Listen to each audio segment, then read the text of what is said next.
Um, okay.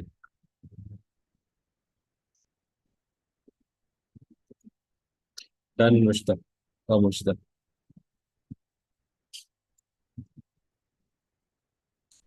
Yes, we done.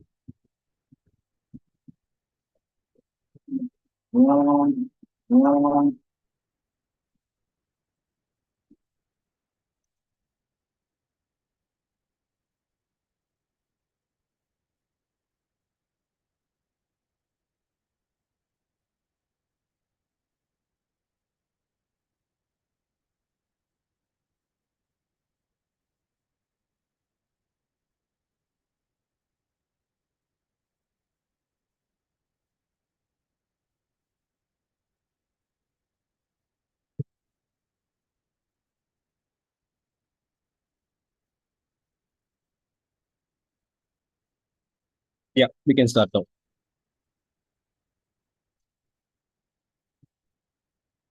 So I'll be discussing a first term paper and a 2019 Java Junipero, what do you call education zone paper.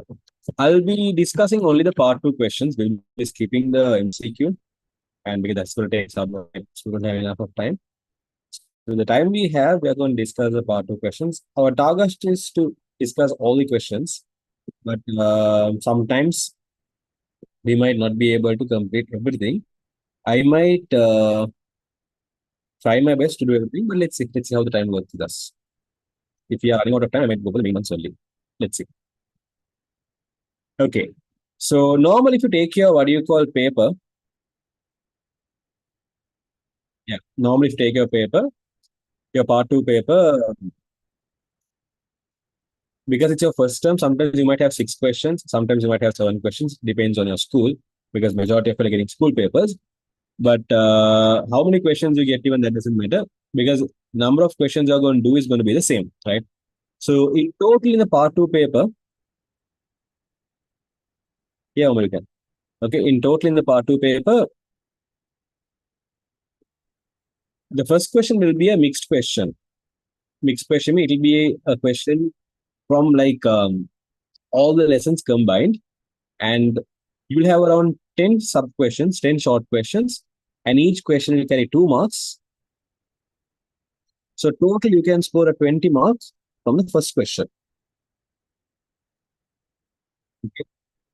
Hafsa will send, okay, wait. Yeah, the PDF of this.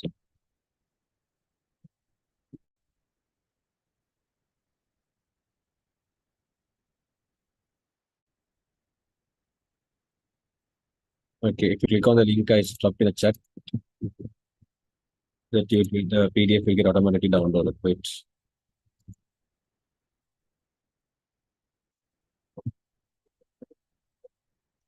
a minute, copy link, paste. Done. Yeah, so coming back to the question. So normally in your part two, first question, you will have 10 sub questions, each will carry 2 marks, around 20 marks you can get. And along with that, there are four more questions you have to do. And each of those, like four main questions, inside that you'll have many sub questions. Each main question will carry around 10 marks. Most probably this 10 marks question is there, right? Most probably it will be either based on only one lesson or else it might be based on two lessons. Huh? Mostly it's like that. There are certain scenarios more than two lessons comes as well, but mostly it's either one lesson or two lessons. So from here you can score 4 times 10 means 40 marks. And that's how you get the 60 marks from part two and 40 marks from part one. That's how your papers are going to start. So let's start off with this questions discussion, the 20 marks questions discussion. 10, 10, 10, 10.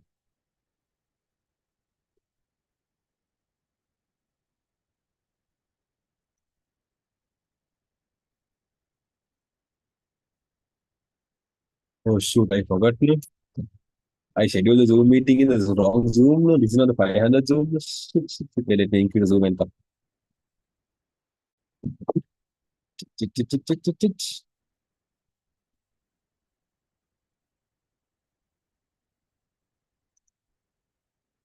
40 marks for rest of the questions, right? 40 marks for MCQ.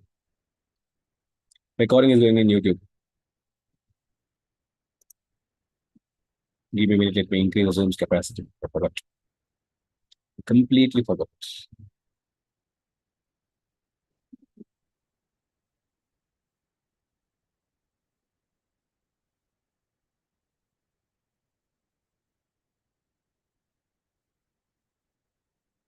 20 minutes.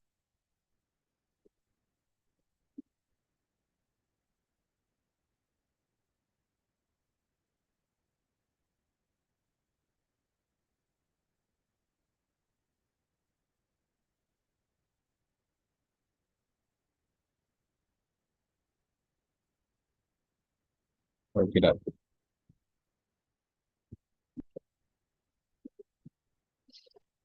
No, the Zoom had 500 earlier. Then this month I canceled because there was no need for that after 11.5. But yeah, again I did it now because if I would have scheduled a Zoom meeting in. We have another 500 Zoom. I would have scheduled in that 500 Zoom. Okay, let me now shift the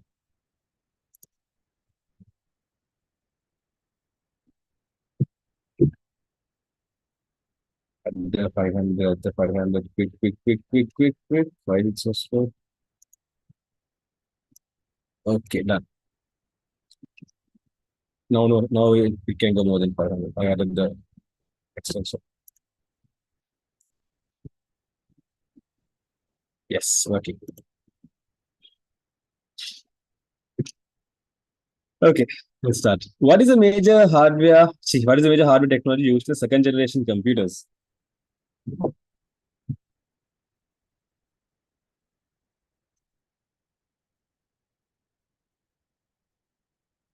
Give me a moment. I just updating the channel that the you can join now. Okay, some of them have not left, or some of them have left.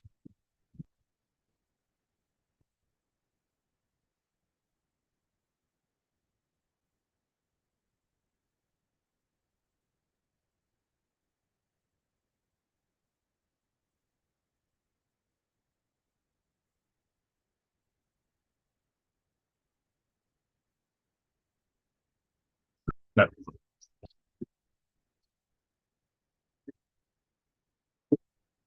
What is the difference between the two switched Zoom meetings? Um, a while ago it was only maximum 100. Now it's 500. It was in the PDF. I have actually shared the chat a while ago. Okay, I again sent it.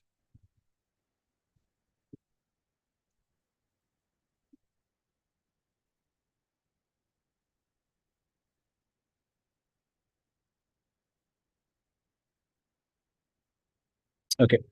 So normally, if you take these computers, right, when you're learning the grade 10 first lesson, how many generations of computers we learned?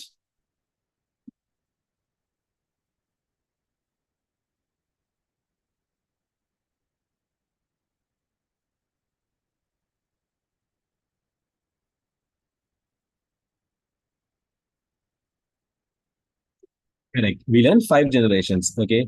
So when you take these five generations from generation to generation, there are certain things got changed. For example, one of the main things that got changed is the processor, the hardware technology used to process data. Is it stuck? Where is it stuck? Okay, in the five generations, from generation to generation, the technology got changed. And if you look at those scenarios, in the first generation, to process data, we use something called as a vacuum tube. And then in the second generation, vacuum tube was replaced by something called as transistors. In third generation, there was a small circuit called IC, also known as integrated circuit. And fourth generation, the large scale integrated circuit, the very large scale integrated circuit, as well as microprocessor. These three were introduced in the fourth generation. And in the fifth generation, what was there?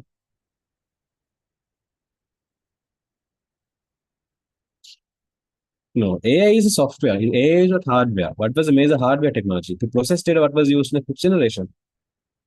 Exactly. Ultra large scale integrated circuit. Okay, ULSIC. So these were the hardware change that happened from generation to generation. So these questions are asking about the second generation. So keep in mind, in the second generation, what happened was we started using but the Transistors. So here the answer is transistor. Again, if there's any questions, then and there you can drop in the chat. I'll be answering them. Himad, go and share, scroll the chat. It's already there. The link. When click on the link, you have the PDF there. Write to difference between second and third generation computers. Okay. Normally, when you're going from generation to generation, there are certain things that change. The same thing only happened when you went from one generation to another generation. Okay. Now, you can classify these changes, like from generation to generation, the changes that happen, we can classify into certain categories. One thing is we can talk about the speed. We can talk about the power consumption.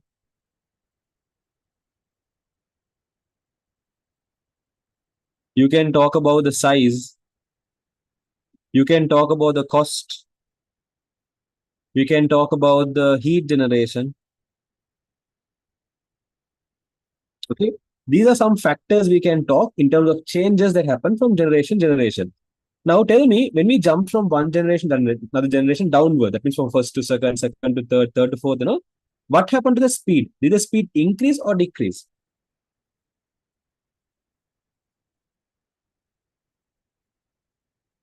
Exactly. From generation, when we went from first generation to fifth generation, when we went, in terms of the speed actually increased.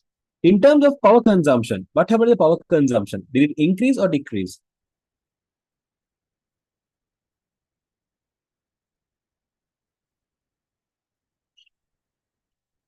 Exactly. Power consumption decreased.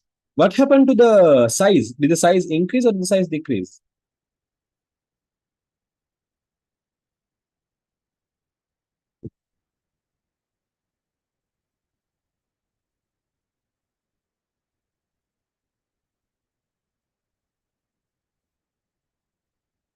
Correct. The size decreased. What happened to the cost?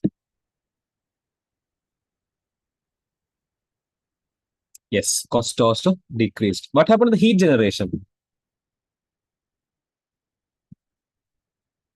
It also decreased. So keep in mind, everything got decreased. The only thing that increased is the two things actually.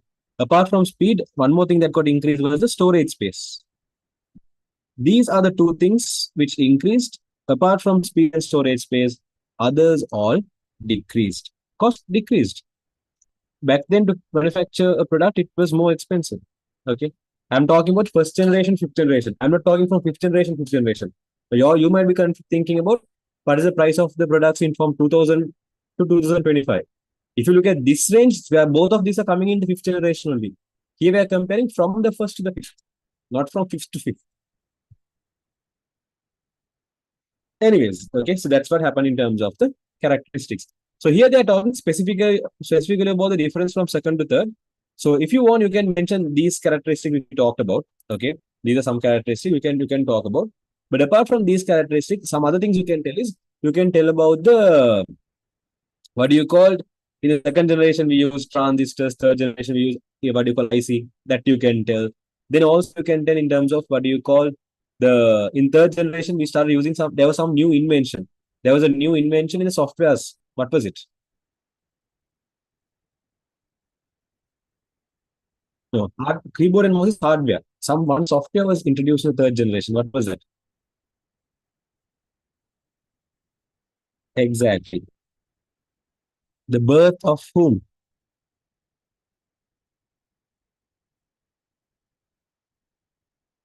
Operating system. From the third generations only, operating system started to evolve. Or operating system was developed, or operating system was published for the first time.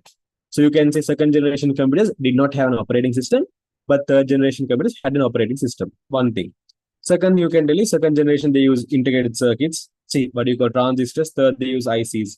You can tell about that. Or else you can talk about these features as well, speed or power of all those stuffs. But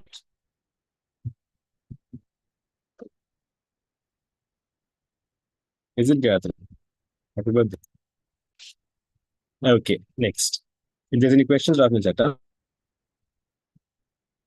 List four ways how ICT helps in the field of education. Okay. Normally, if you take ICT in your what you call grade 10, you will learn ICT is used in 10 different fields, right? Out of that, all we discussed about education prominently as well. Okay. In terms of education, there are two people mainly involved. One is a teacher, one is a student. So tell me some of the things a teacher or else a student can use in the education field.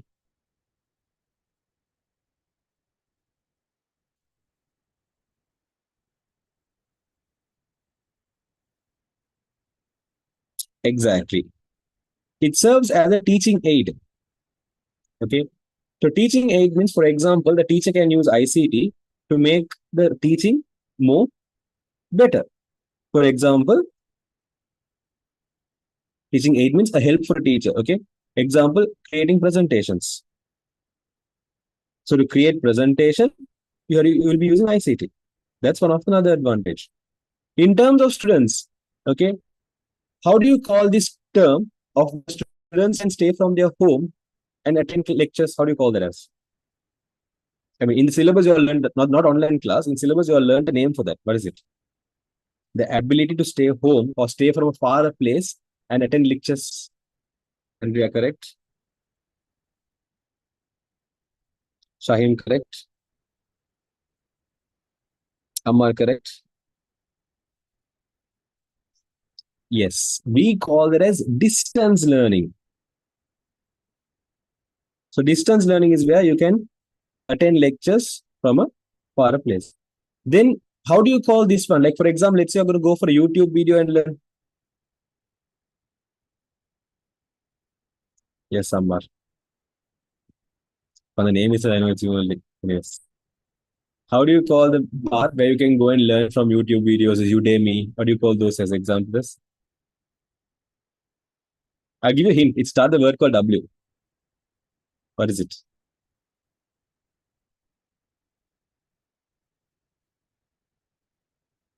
Correct. It's web-based training.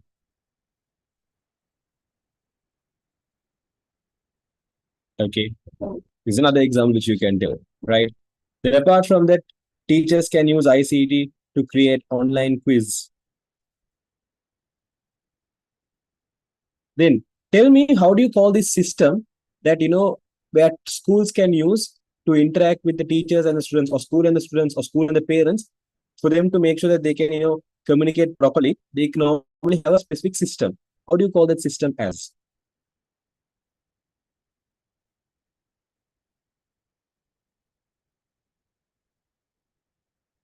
Perfect. We call that system as a LMS, which stands for a learning management system. So main purpose of learning management system is for your school to be able to communicate with your child, or you communicate the parent or the student more efficiently through online platform. It can be an app, it can be a website, or it can be any other sort of a system. Okay. So these are some five I have given example, but apart from these five, there are many other ways where ICT can be used in the education field as well. So if you mention any of them, you'll be getting marks there. Write for characteristics of information. In your syllabus, you learn how many characteristics of information actually. When we are learning about this lesson, how many characteristics we learn?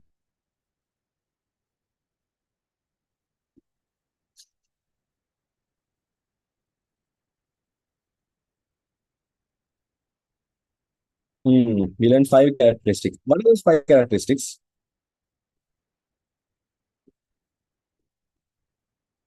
Okay, I'll explain and tell me what my explanations are. How do you call this characteristic where always the information should be correct? How do you call the what is the word used? Tell that always the information has to be correct. Then only it's a good quality information. Perfect. If it has to be always correct, we call this accuracy.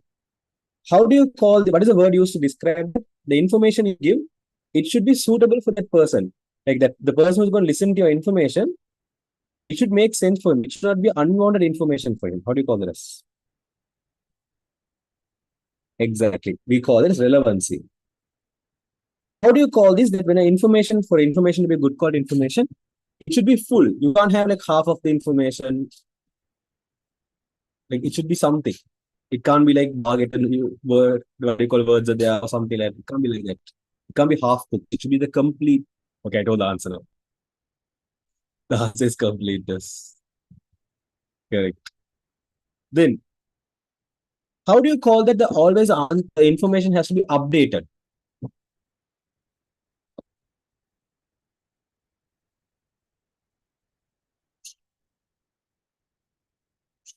Correct. The information has to be updated. We call that timeliness. Then how do you call that to obtain this information, you have to spend only sufficient resource. It can be time, it can be money, it can be energy. But to obtain the information, you should not unwantedly waste too much of time or too much resource, too much of money. You should be able to obtain it effectively. How do you call that as? Correct. Cost effectiveness. Okay. So to obtain a small information, if you have a spot of time, there's no worth in that information. For information to be good for information, to obtain it has to be in a average amount of time. It's effective.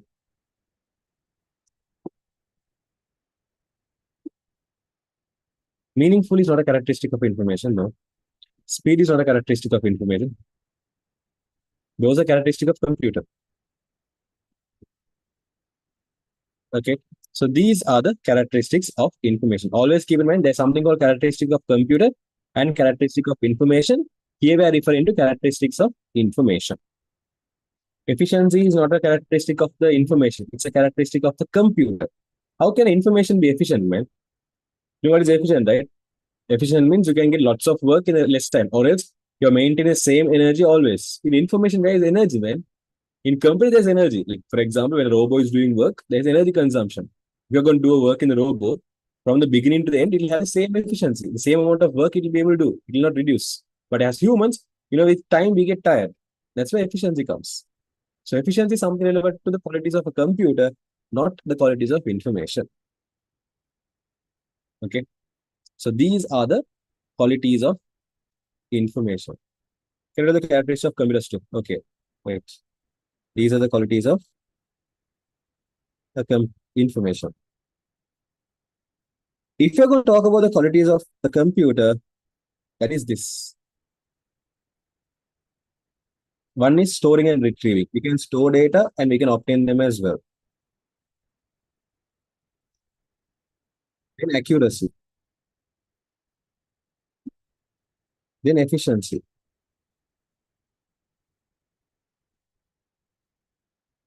Versatility. And speed. These are the characteristics of the computer. Got it?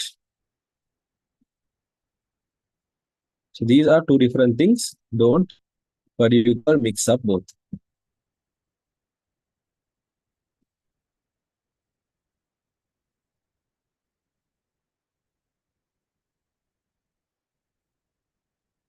When you say retrieve, do you mean like we can get info back? Like, for example, imagine you have a particular cupboard. Storing your clothes inside your cupboard, you always store it in such that you can get it back as well, right? It's not like a dustbin, right? You just put it in such that you can't get it. So when you have a storage space, you store in such that you can get it back. So the ability to get back something, that is what we call as retrieving. So storing and retrieving. Got it?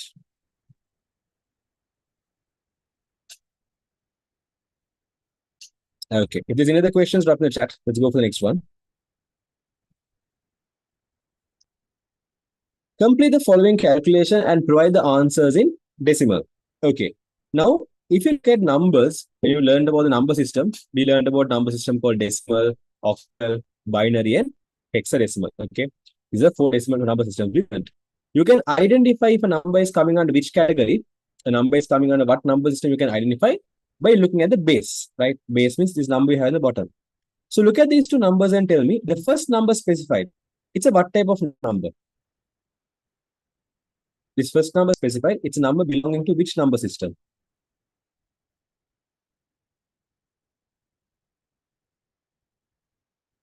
If the base is 16, correct. If the base is 16, this one belongs to the hexadecimal number system, right? It belongs to hexadecimal number system.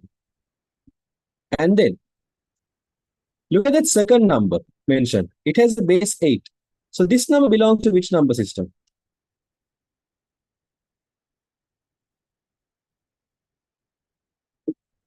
Perfect. It's the octal number system. The question is saying to add these two numbers and give your answer in decimal. So one of the easiest option which you can do is, one is you can convert this to decimal, and add them. Because normally, if you're adding two numbers, you have to make sure that both of the numbers are in the same base. Either you have to convert one of them to the, let's say, you can convert the second number to hexa or first number to octal, and then add. That's also possible. And then again convert the answer to decimal. But the most easiest way is just convert first number to decimal, second number to decimal, and add them. Okay. So first of all, let's focus on converting 4BF to decimal. 4BF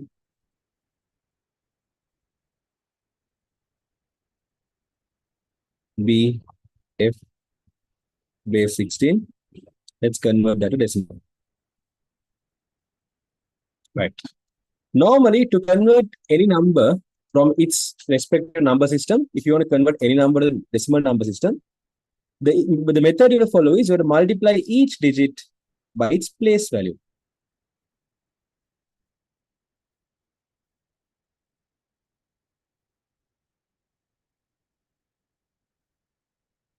Like for example, if I give you a number like this, let's say this is a decimal number, and if I ask you number 3 is there in which place, what is the place value there? Correct. If it's a decimal number, you will be like, this is ones place. And this is number 7 is there in which place?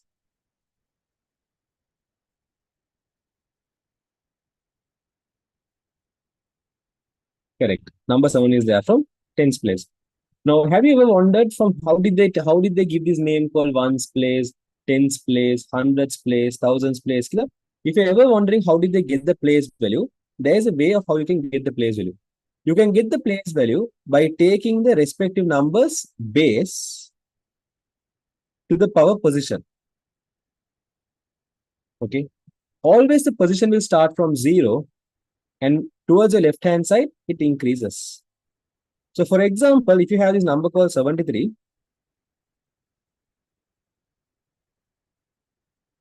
now I know this is a decimal number, right? If it's a decimal number, what is the base for decimal numbers?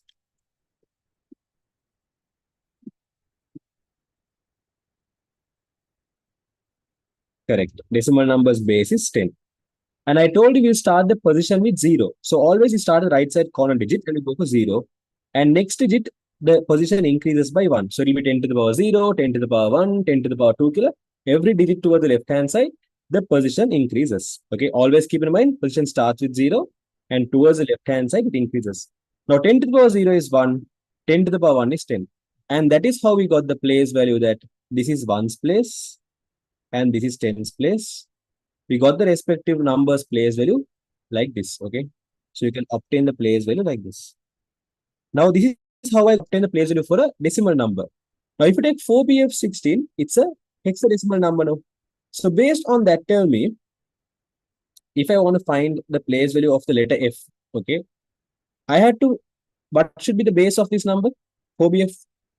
What's the base of that number?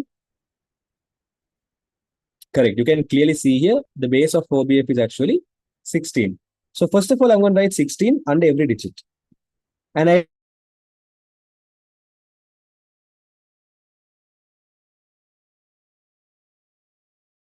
I told you we'll start the position by 0 and 1. And then, sorry, we start the position with 0. And then it increases 1, 2, the position start increasing. 16 to the power 0 is 1. 16 to the power 1 is 16. And 16 to the power 2 is how much?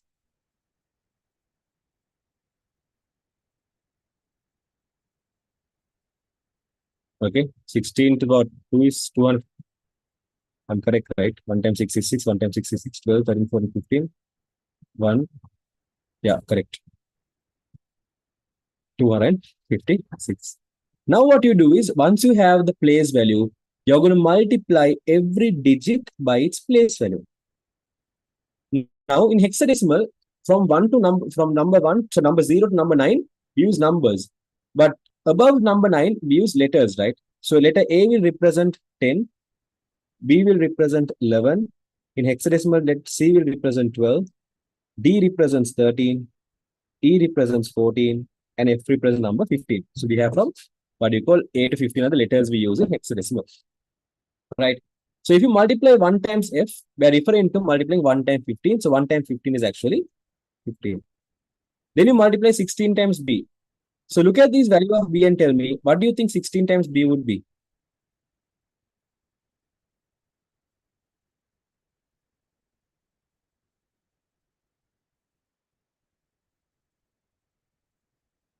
Yes, when you're saying 16 times b, what we are talking about is 16 times 11 because b's value is 11. No, that's actually 176.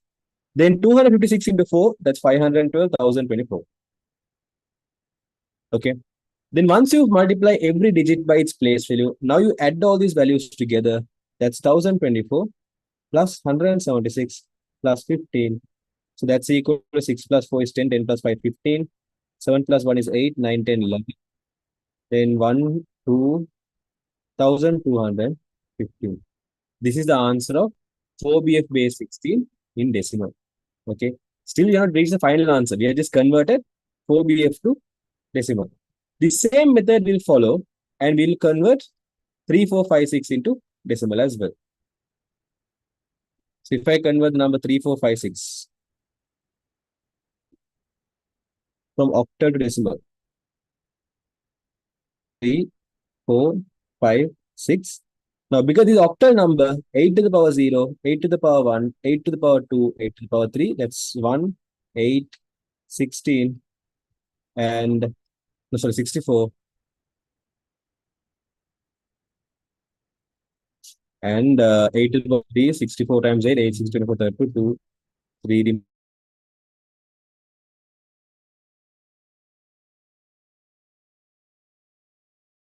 remains 8 times 6, 8, 6, 400.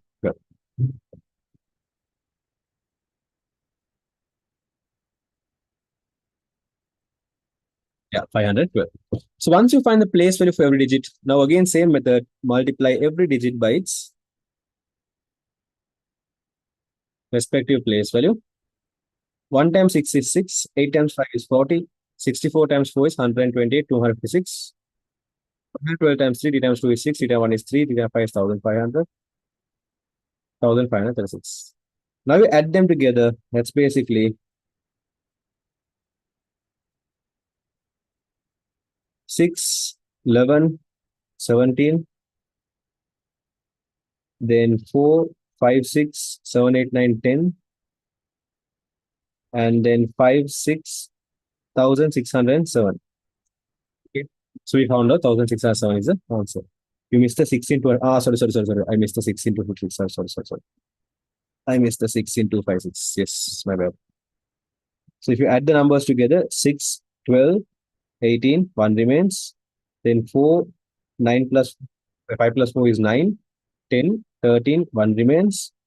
And then 2 plus 1 is 3, 3 plus 5 is 8, 1838. Okay. And then once you add both together, the answer is equal to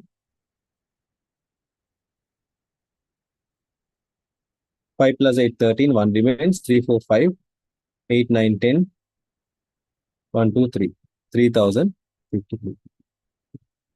Was that converting decimal? Yes. This process is converting decimal. Just multiply every digit by its place value. This was again converting decimal. Multiply every digit by its place value. Once I convert both to decimal, I just add them together. Base 10 is not compulsory, but if you want, you can mention base 10.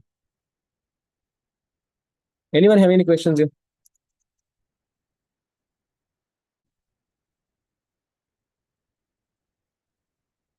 Okay, Amma. What are you doing here? Yes, Andrea. I mean, different approaches, but at the end of the day, your answer has to be decimal. When converting a number to decimal, you take the powers as 0, 1, 2. Yes. So you multiply when you're finding the place value. What I did here is base to the power position. That is to find the place value. To find the place, you write all the base values like 8, 8, 8, 8, 8, and you start with 0. So 0, 1, 2, 3, 4. Kila. Position always starts with 0, and towards the left hand side, it increases.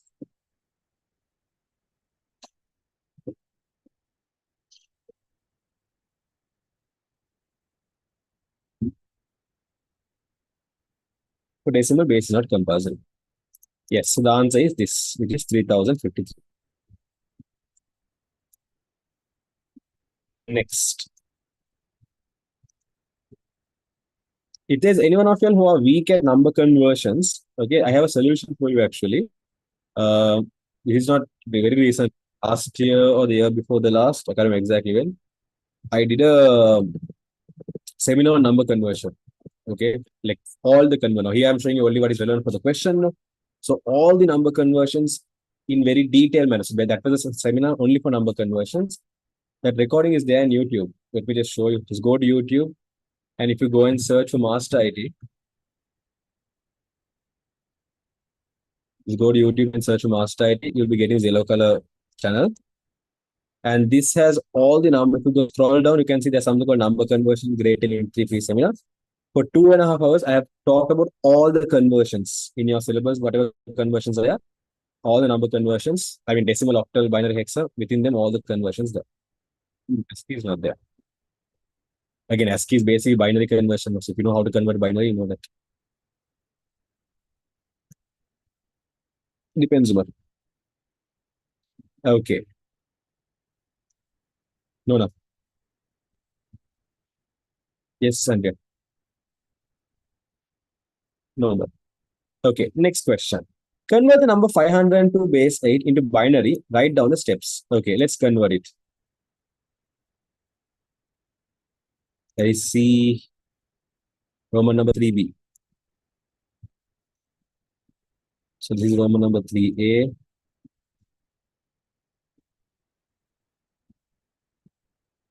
Let's go to Roman number 3b.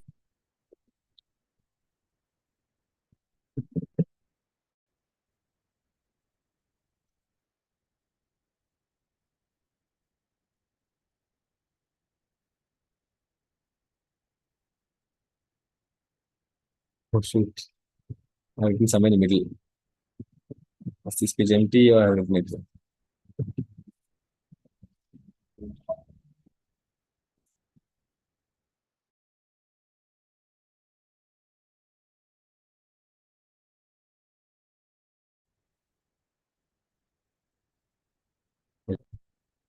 Give me a minute, I'll off the cement of the pause.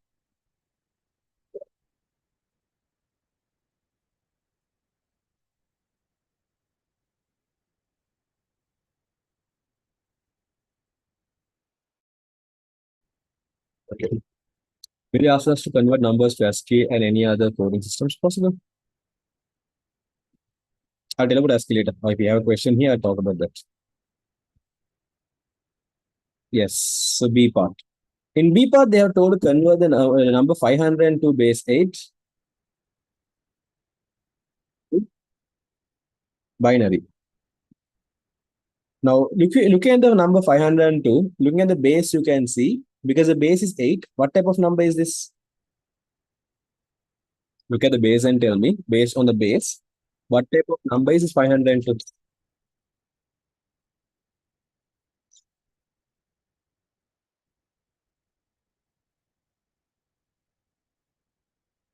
Correct. Number 500 is actually a octal number because base 8 means octal number. Now, there are two methods you can convert. There are many methods, but there are many main methods you can convert it. I'll go for the most easiest method.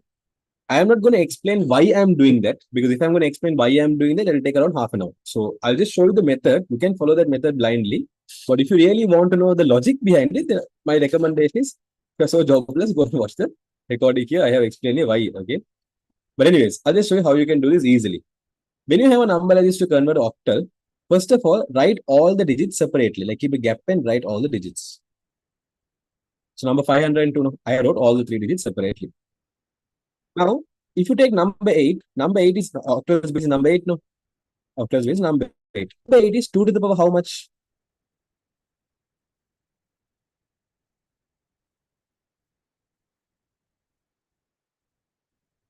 Correct. Number 8 is 2 to the power 3. So what you're going to do here is you're going to, below every digits, you're going to write the first 3 place values of a binary number. In a binary number, the first 3 place values you're going to write. That is 2 to the power 0, 2 to the power 1, and 2 to the power 2. Basically, just write 1 to 4. If it's octal number, below every digit, write 1 to 4. Right? When you want to convert from octal to binary, below every digit, write 1 to 4. Sorry, 1 to 4 in reverse. Huh? Write 1 to 4 in reverse like this. If you want to convert from hexa to binary, write 1 to 4 8. Like if you're like confused, here should I use 1 to 4, here should I use 1 to 4? Always think about this fellow. Octal base is 8, which means 2 to the power 3. So 3 digits has to be there. Hexadecimal base is 16, 2 to the power 4. So 4 digits has to be there. Just to keep that in your mind. Anyways, forget about that if you don't want to know about it. But this first step is below every digit, just write 1 to 4, 1 to 4, and 1 to 4. Now what you do is you're going to see to form the respective number, okay, to form the specific number, what are the digits you have to add together? Look at these 3 digits I wrote in black color and tell me, to form the number 2, what are the digits I have to add together?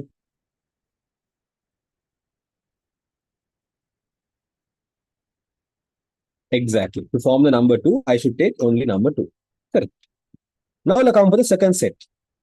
Here to get the number 0, what are the digits I have to add together? Nothing. So I just ignore it. Here to get the number 5, what are the digits I have to add together?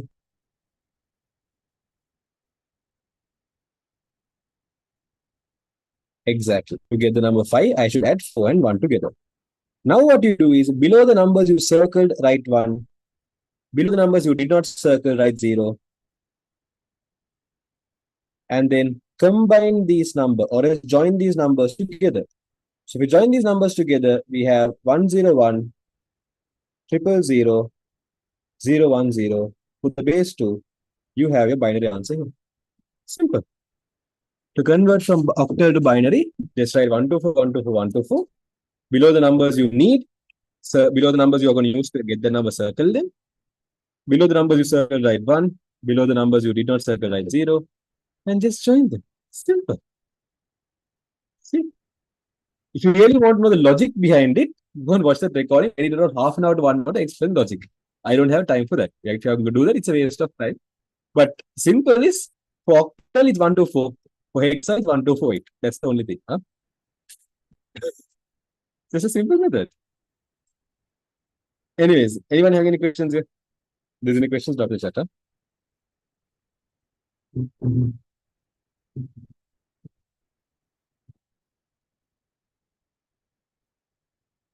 Okay, next.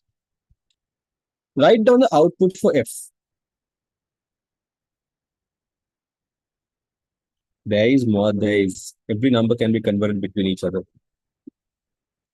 So if you want to know the other number conversions, go to YouTube, search for Master ID, go to the Master YouTube channel, and go and watch this recording. This has all the conversions between, you will in your syllabus you all have learned about decimal, octal, hexa, and binary. So between all of these conversions, like binary decimal, binary to octal, binary hexa, then decimal to binary, decimal to what do you call octal, decimal, hexa, like this, every number system conversions is there here. If I'm going to teach all of them now, then it will be a number conversion seminar, not a third custom seminar. Will they ask us to convert octal? They can ask to convert from anything to anything. That's their freedom, man. It's in Master ID YouTube channel. What else are there? Okay, next. Write down the output for F. Okay, ask me what will be the output for F. So if you look at the logic gates given here, this is the NOT gate. They have given NOT gate here as well. They have given AND gate here. They have given AND gate here. They have given an OR gate here. And they have given an OR gate here. Right? So if you look at this NOT gate, the input for the NOT gate is X. Once the input goes to the NOT gate, what will happen is it will get inversed. So you have a X dash. You can write X dash like this. You can write X dash like this. Both are correct. Okay. It just gets inversed. So write the X dash. So here, if you look at the second one, for this NOT gate, the input is Y. So this one becomes Y dash. So top becomes X dash, bottom becomes Y dash. Next, if you look at the AND gate here, from the top we have the input called X dash. Okay, so what I'm going to do is in front of the AND gate, I'm going to say in top we have X dash. If you look at the bottom of the AND gate, what do you think is the input for the bottom of the Y? What do you call AND gate? Is it Y or is it Y dash? Nicely follow the line and see. The bottom of the Y gate, is it going to Y or Y dash? Correct. It's going to Y. So what you do is you keep a space and write the Y. So what you're going to do is you're going to write all the inputs for the gate. Now, for AND gate, the symbol we use to represent AND gate is a dot. So what I'm going to do is I'm going to mention a X dash dot Y.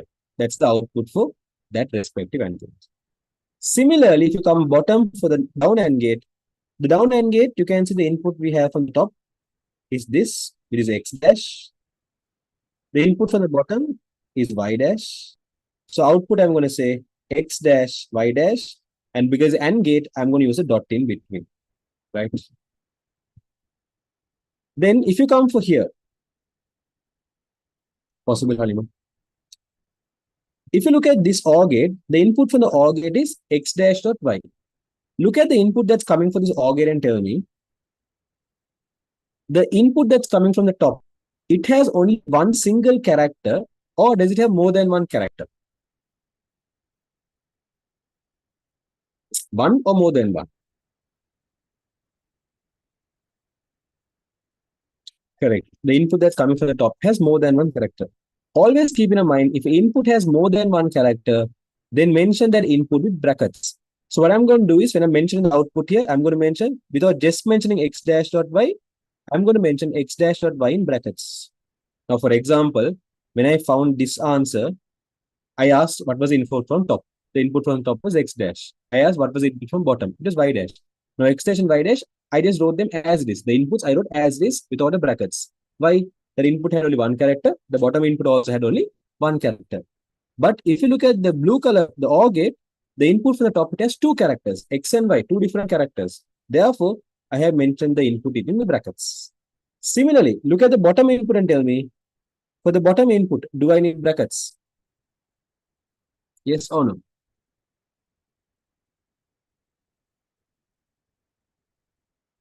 Yes. Why? In the bottom, what is the input? X dash dot Y dash. That's the input for the bottom. So if you take X dash dot Y dash, you can see there are two characters. So because there are two characters, again, I'm going to put brackets for them. So the input from top is X dash dot Y. The input from the bottom is X dash dot Y dash. Now what you do is you put the symbol in between the input. Or get the symbol is plus. So in between the symbol, in between the inputs, I put the plus symbol. Yes, Farah. No harm. Can't put the half bar for whole. No, no. How did I tell the process? I don't first of all write the first input. What's the input from top? X dash. What is the input from bottom? Y dash. In between the input, put the symbol and get the symbol as dot. So you have to go in that step.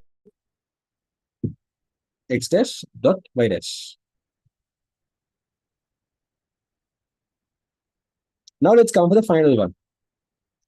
For the final logit, if you see the top input, the input that's coming from the top is X dash dot Y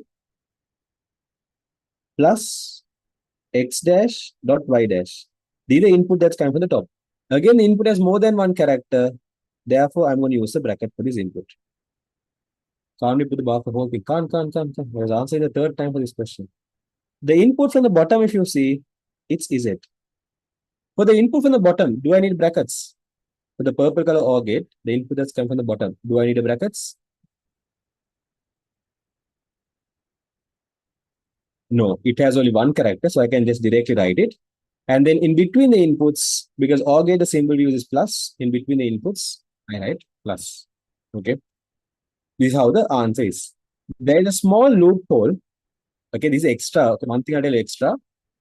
If you really want to remove the brackets, there is a way you can remove brackets. What you do is you see the symbol inside the bracket and the symbol outside the bracket are they same. If the symbol inside the bracket and outside the bracket, if they are same, you can remove. Okay. For example, look at the symbol I mark it orange color. The symbol inside the bracket and the symbol outside the bracket, which I have labeled orange color. Are these two symbols the same? The orange color which I have marked. The orange color which I have marked, are they the same? No. Therefore, this bracket is important. You can't remove this bracket. Again, look at the next one. Look at the one I'm going to mark in green color. The symbol I have here in outside the bracket and the symbol I have inside the bracket, are they the same? No. So therefore, I can't remove this bracket also. The green bracket also I can't remove. Now look at the next one. Let's take blue.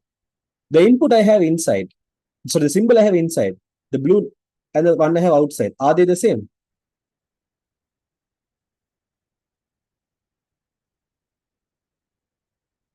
Yes, they are the same. They are the same. So because they are the same, you can remove it. Okay. So I can remove this blue color brackets because they are the same. Outside and inside, because the brackets, what do you call, the symbol is same, I can remove that bracket. The blue color bracket I can remove and I can simply write it like this. X dash dot y plus x dash dot y dash plus z. If you want, you can write like this as well. Both are correct. Is it okay if you keep the brackets? Yes, you can keep. If you want, you can keep. If you want, you can simplify. I showed you how to simplify. You can't just remove any brackets you want. There are some is required. How do you see if a bracket is required? See the symbol inside the brackets and outside the bracket. Is it the same? Inside the brackets, outside the bracket is the same. So both the answers are correct. If you really want to simplify, that's how you decide whether you can simplify or not.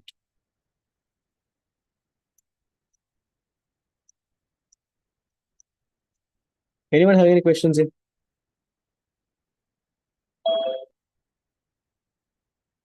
No, Omar. Amma, that's going to take time. So yes, this is the answer for that question. No, no. No, and it's both wrestling great too. But both have, okay, let me explain this. This is unwanted time consumed, but because you'll ask me, I'll again tell you. X dash, Y dash. X going through NOT gate, Y going through NOT gate, X become X dash, Y becomes Y dash. When it goes to the AND gate, it becomes X dash dot Y dash. X, Y. If they both go to the AND gate, it becomes X dot Y. And when this goes to the NOT gate, it becomes X Y dash, X dot Y whole thing dash. You know how simply it works. Okay, so let me show you the difference. Let's say X was 0 and Y was 1. X was 0 and Y was 1. When you say X dash, 0 becomes 1, Y becomes 0. Okay, and 1 times 0 is 0. In the bottom, if you take 0 here, 1 here, 1 times 0 is 0. So X dot Y is 0, X dot Y whole thing dash is 1. Here output is 0, here output is 1. It's two different outputs. Makes sense? I did it a bit fast because I want to answer only your question that it's not equal. See, I'll again show you if you want. Let's say there's input called X, there's input called Y. When you say X dash, when you say Y dash, let's say for example, X is 0 and Y is 1. If X is 0 and Y is 1, X dash will become 1, Y dash will become 0. Okay. And when you say X dash dot Y dash, you're going to compare these two columns with AND gate. When you compare these two columns with AND gate, in AND gate, output is 1 only if all the inputs are 1. Are all the inputs 1 here? No. So because all the inputs are not 1, the result is going to be 0. Why is it like that? Is it stuck? Why is it stuck? Why is it stuck? Okay. So you can, when you compare and see, are all the inputs 1? No. So you have to put 0 here. Okay.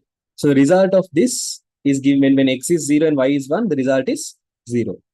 But when X is Y and Y is X is 0 and Y is 1, if you say what is the value of X dot Y? X dot Y means you compare these two. X value and Y value and see are both 1. Are both 1? No. So answer is 0. When you say X dot Y whole thing dash, it's the opposite of this column. So if this column has 0, output is 1. Now you can see when X was 0, Y is 1, this bar gave 0 and this bar gave 1. So technically, the answer what I'm trying to tell here is this is not equal. X dash dot y dash and x dot y whole thing dash. These both are not equal. Keep in your mind. You can't just you will be actually Rizla answer will be teaching all these under sets lesson. If you're going for Rizla answers maths class, under sets you will be learning. But apart from that, in A level maths, see A level ICT. If you go for A levels, you're not in O levels, huh? In A levels, you will be learning something called Boolean algebra simplification. Okay. So this is basically A levels. You don't have to know this. That's why I did not come.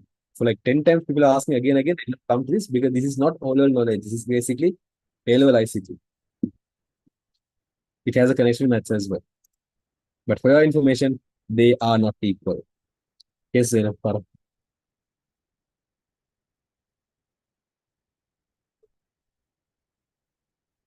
You don't have to know it. That is not a knowledge, no. Just simple, follow the instruction. Don't go out, don't do too much. When I say write both the inputs separately, in between mention a symbol, do that. Don't become a person, write the whole line like that. Anyways, that's not a day. I went that with that fast because that is not a thing you have to keep in your mind. Huh? So ignore that. Next. Is answer with brackets correct? No. Whether you put brackets or don't put brackets. You mean this question? I told him in this question both are correct. Pink highlighter also correct, green highlighter also correct. Both are correct. Okay, sir. What? No. Possible, Amma.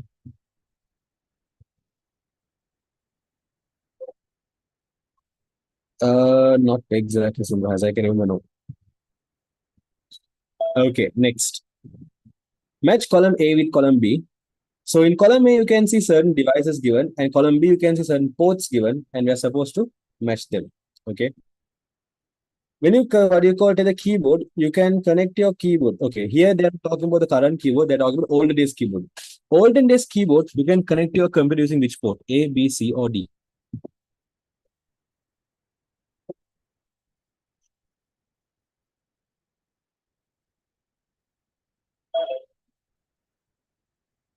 Correct. You can connect your olden days keyboard using the port B.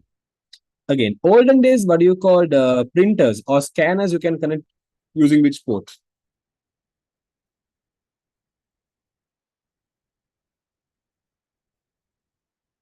Yes, Halima. Correct. Olden days printers, you can connect using parallel port.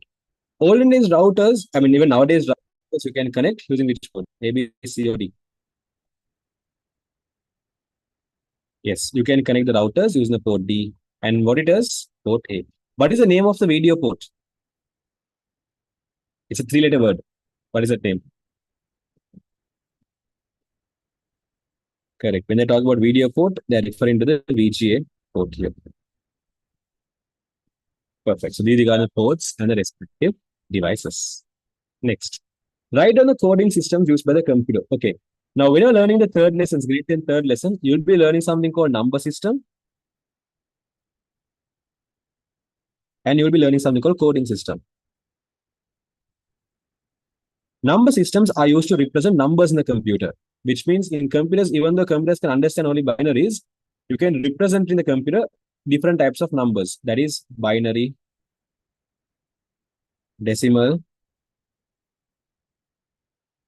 octal, and hexadecimal.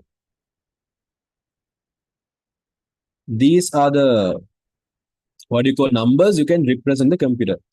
But let's say you want to represent letters or symbols or other characters. Apart from numbers, you want to represent other stuffs. For that, we have different types of coding systems. That is, one we have something called BCD. In BCD means only numbers can be represented. But then apart from that, we have something called ASCII, EBCDIC, and Unicode. Okay, so these can be used to represent, apart from what you call numbers, you can even represent letters and symbols. So numbers, letters, symbols, you can represent. If you take, again, all of these number systems we learn, at the end of the day, they're going to represent binary because your computer can understand binary. If you take BCD, in BCD, when you're representing a number using BCD coding system, every digit is represented using 4 bits. ASCII 7 bits, ABCDIC 8 bits, and Unicode 16 bits. The meaning of this word called bits mean binary digit. So in BCD coding system, you have the word called ABC. If you want to represent the word called ABC in BCD coding system, actually you can't, because let's say ASCII. In ASCII, you want to represent the word called ABC in ASCII. Then what you do is you represent letter A using 7 binary digits. 7 bits means 7 binary digits. You represent letter B using 7 binary digits. You represent letter C using 7 binary digits. In ABCDIC, if you want to represent ABC, letter A will be represented using 8 binary digits. B will be represented using 8 binary digits, and C will be represented using 8 binary digits. Okay. So every coding system, what happens is at the end of the day, you're going to represent every character you want using a respective number of bits or else binary digits. No, Yumana. RGB comes under hexadecimal to decimal conversion and decimal hexa. That's where that comes. So decimal to yeah. Anyways, so here they're asking the coding system used by the computer. So the answers you are mentioned here are BCD, ASCII, ABCDIC, and Unicode. These are the 4 coding systems we have in terms of the computers. For the HTML. No, we have not done this in grade 10. We'll be doing this grade 10 next month, inshallah. This comes in grade 10 third lesson. What is the full form of ASCII? American Standard Code for Information Interchange. Okay, next. Different between coding and number system. That's what I showed you. Number system, only numbers can be presented. Coding system, any character. It can be numbers, it can be letters, it can be symbols. Depends. Okay. Following pseudocode is designed for the purpose to find a given number is odd or even. Fill in the blanks to complete it. Right. So guys, you're going to get a number from the user, and given number, you're going to decide is it odd or even. Let's check. Here you're going to say input x. So x is a number or x is a variable used to represent the number we're going to get from the user. Okay. Then you're going to tell if x mod something is equal to 0, then it's an even number or else it's a what number? Can you mention? Right. Now you can decide if a number is odd or even by taking that number. For example, let's say we have number 8. You can divide this number by 2, and 2 times 4 is 8. Depending on the remainder. Okay, let's say you have 7 and 2. 2 times 3 is 6, 1 remainder. Depending on the remainder, when you divide the number by 2, depending on the remainder, you can decide is it an odd number or even number. So if you use a division symbol, if I mention 8 divided by 2, 8 divided by 2 will give you 4. 7 divided by 2 will give you the answer is 3.5. So using division symbol, you can obtain the remainder. If you want to divide and obtain the remainder, the symbol you have to use is the mod operator, or the operator you have to use is mod operator. So if I say x mod 2, that means I am saying divide the value we have in variable x, divide the number by 2 and get the remainder. So mod means divide and get the remainder.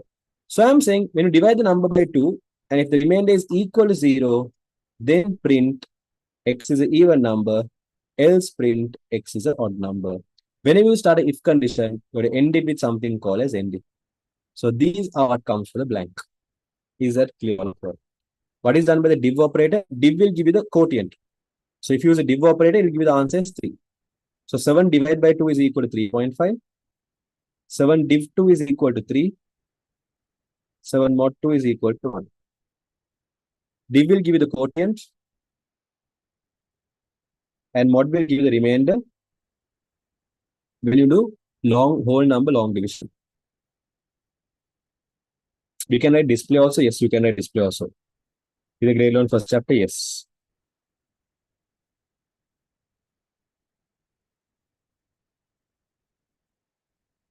Why 2 not 0? Here I mentioned divide by how much? 7 mod 2 means divide 7 by 2. So I'm saying you divide 7 by 2 is the remainder equal to 0. Mare, this is a compulsory question that comes. So this is actually the first question. Is it a must use end it? Yes, in pseudocode it's must. Okay. So when you use a div operator, it gives you the quotient, which means in the long division, you want to answer here at top. If you use a mod operator, it will divide the long division and give the answer at the bottom. This is the remainder. Clear? That's why I said div gives quotient. But if you have the top 7 div 2 means it'll give you answers 3. 7 mod 2 will give the remainder. This one.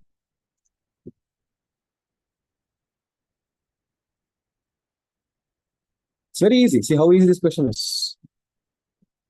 Anyone have any doubts in this question? Is this chapter finished studying in class? This section is over. We are at the latter part of programming class.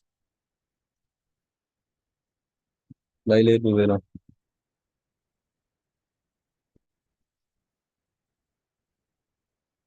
Okay, next. Difference between mod and div. Were you sleeping all this time? Literally, were you sleeping all this time? I said you divide a number by 2. Divide a number by the dimension. If you say 7 div 2, we are saying divide 7 by 2. So 2 times 3 is 6, 1 remains. I said when you use a div operator, you can get the quotient. This is a quotient. If you use a mod operator, you can get the remainder. So 7 div 2 means divide 7 by 2 and get the quotient. 7 mod 2, you get the remainder. What do you mean by tell the difference? Do you see common here to ask me the difference? You ask someone to tell the difference, you see something common. What is the thing you can see common here? First tell me. Do we always have to use 2? Are you really blind? I said 7 div 2. If I say 7 div 2, you divide by 2. If I say 7 div 3, you divide by 3. If I say 7 mod 3, you divide by 3. If I say 7 mod 5, you divide by 5. Literally sleeping people.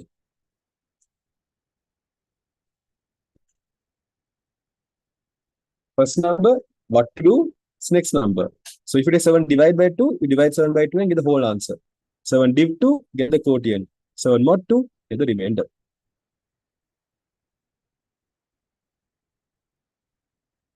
I think I answered all the questions I got. Next. Read the following paragraph and answer the question. Marlon watched a TV program. Ajmal, WhatsApp, please. To this number.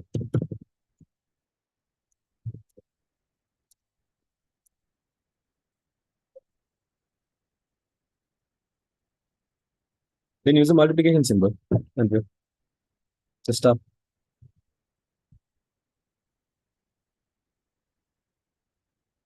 Marlon watched a TV program. Part 2. Using his smartphone with a connection to a Bluetooth speaker. The TV program consisted of some conversations and songs. Which data transmission medium is used in the above scenario? Okay. Data transmission medium means from the sender to the receiver, how is the data traveling? Okay. Now, there are multiple scenarios mentioned here. One thing you can take as sender is the smartphone. And you can take the receiver as a speaker. This is one sender, one receiver. Another scenario of sender and receiver is you can take the scenario of, let's say, the TV and user and Marlon. TV and Marlon. Now, if you take the communication between what you call phone and speaker, okay, the communication between the phone and speaker, is it that the data is traveling from the phone and speaker using which medium? It's a wireless medium only, but what is the wireless medium? Under wireless medium, we learn 3 examples. We learn radio waves, we learn infrared, and we learn microwaves. Bluetooth speaker uses what? Now, yes, wireless. Now, the wireless medium. Under wireless medium, we learn 3 examples. One is radio waves, one is infrared, and one is microwaves. So, what is the medium used here to send the data from the phone to the speaker? Exactly. Bluetooth uses radio waves. Bluetooth uses radio waves. And then from the TV, if Marlon is going to use, okay, there is no data traveling from TV to Marlon through a medium because it's basically the medium they use is eyes. Like through the eyes only, Marlon is seeing.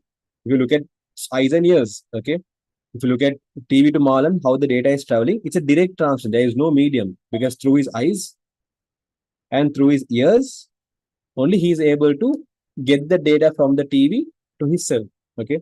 So because they are asking which data transmission used in the above scenario, technically in the second scenario here, there is no medium used because direct. You can't normally we don't take eyes and ears as a medium. Okay. So the most suitable answer here is to stick with the first scenario, and the answer is going to be radio waves. Is that clear? Can't we just write wireless medium?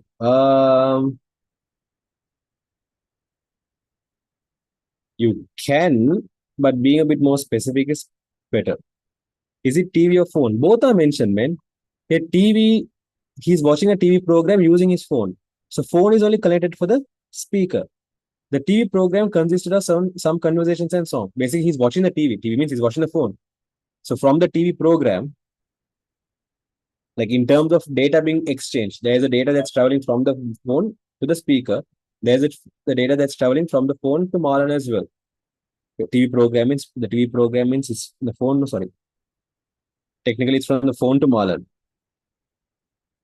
So from phone to Marlon is a direct communication. Like there is no any medium. The medium how that data is going to Marlon is through his eyes and ears. So therefore, it is not suitable to consider the second paragraph. Like second line is not suitable to consider when you talk about the medium.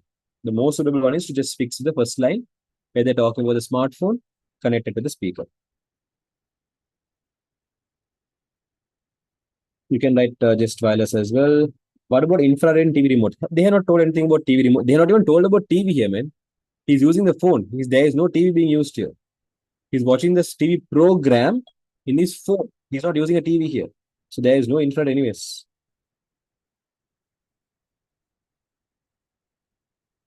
Then isn't it simplex, duplex? Those are data transmission mode. Are they asking about mode or medium? They are asking about medium. You're talking about mode. For the TV program to see in his phone, heat satellite. No. They are saying which medium is used in the above scenario. In the above scenario, they're talking about the data traveling from his smartphone to the speaker. That's the only scenario given.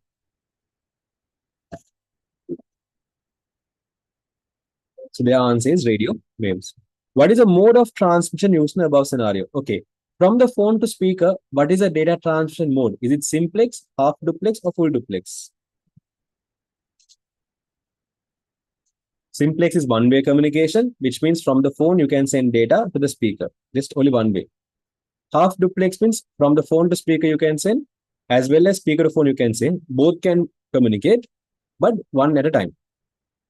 Full duplex is both can communicate at the same time.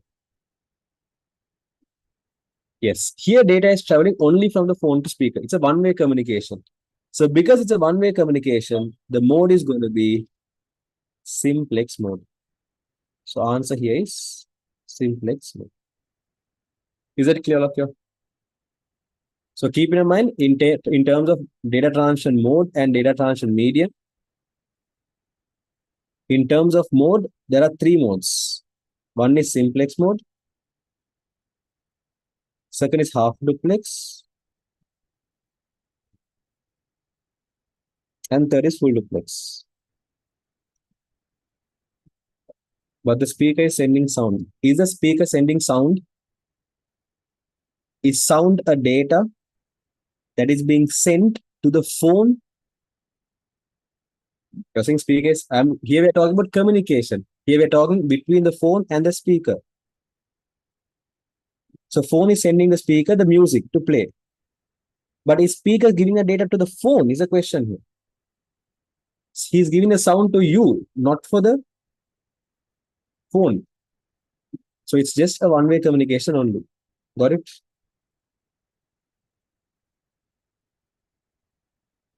So if the data is going to travel from the sender,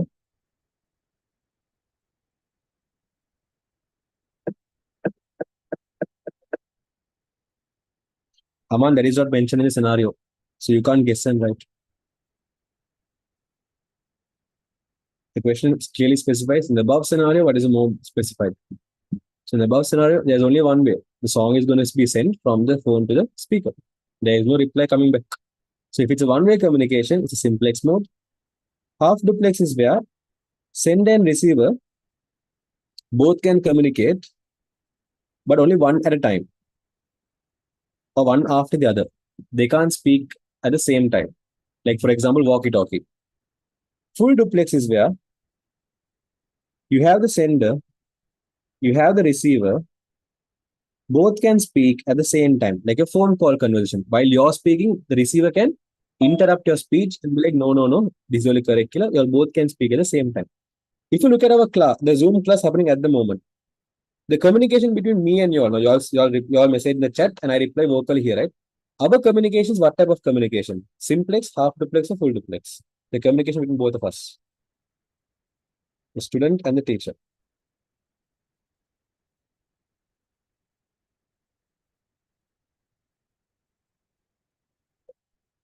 Okay, some of you are saying half duplex. While you're typing a question, okay, while you're typing a question, can I reply to your question? While you're typing your question, can I reply your question? Can I reply your question? Again, listen to my question properly. While you're typing your question, can I reply to your question? No. While you're typing your question, I cannot reply to your question. Here we are talking about sending and receiving. So you're asking a question and I'm replying an answer. That's the communication we're talking about. So while you're asking, I can't reply. After you complete, after you click on enter, after you click on send, then only I can reply to your question, right? So after you click on send, then only if I can reply. Here we are talking about asking the question and answering back. So for me to answer your question, before I get your question, I can't answer. I have to wait till I get the full question. When you're speaking, when you're typing in half, I can't reply to your answer, right? You have to send me the answer. So the communication between us is actually half duplex. Got it? If it's unmute, then how it is? Let's say you all can unmute and ask me a question. Then how is it? Let's say you all know you're at the moment in the class, you all can't unmute. But let's say if I give you all the option to unmute and then ask questions. Exactly. If you can unmute and ask question, then that is full duplex, right? Both can speak at the same time. While I'm explaining itself, you can interrupt me and ask questions. Or while you're asking the question, I can interrupt you. If both the sender and receiver can speak or can ask the question, answer the question at the same point, that is what you call as full duplex. If you have to wait till you get the question, then only you can reply. That is half duplex. So keep in mind, messaging is half duplex. Calling is full duplex. Got it? We can interrupt you. No, you can't. Well, now let's say I'm speaking here. How can I interrupt you? You can't. We are talking here about replying to a question. So if you send me a question, I can reply to your question only after you have sent the question to me. Any type of messaging is half duplex. Calling is full duplex. Got it?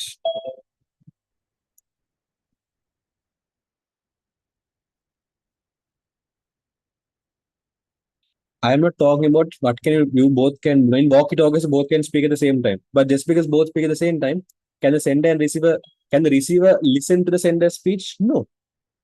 So it's not about how many people can speak at the same time. It's about asking a question and replying to that question. So even though both can message at the same time, messaging, right? Can you reply to a person's question while he's typing is my question. Do not listen to my question properly. Ask while you're typing your question, can I reply? No. I have to wait till I get the question. So if it's going to be I get the question and then I reply, it's half duplex. If it's while you're asking it's like I can reply, that's full duplex.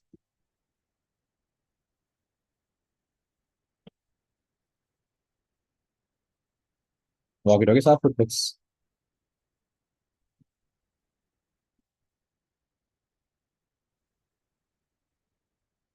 Next. Match column A and B.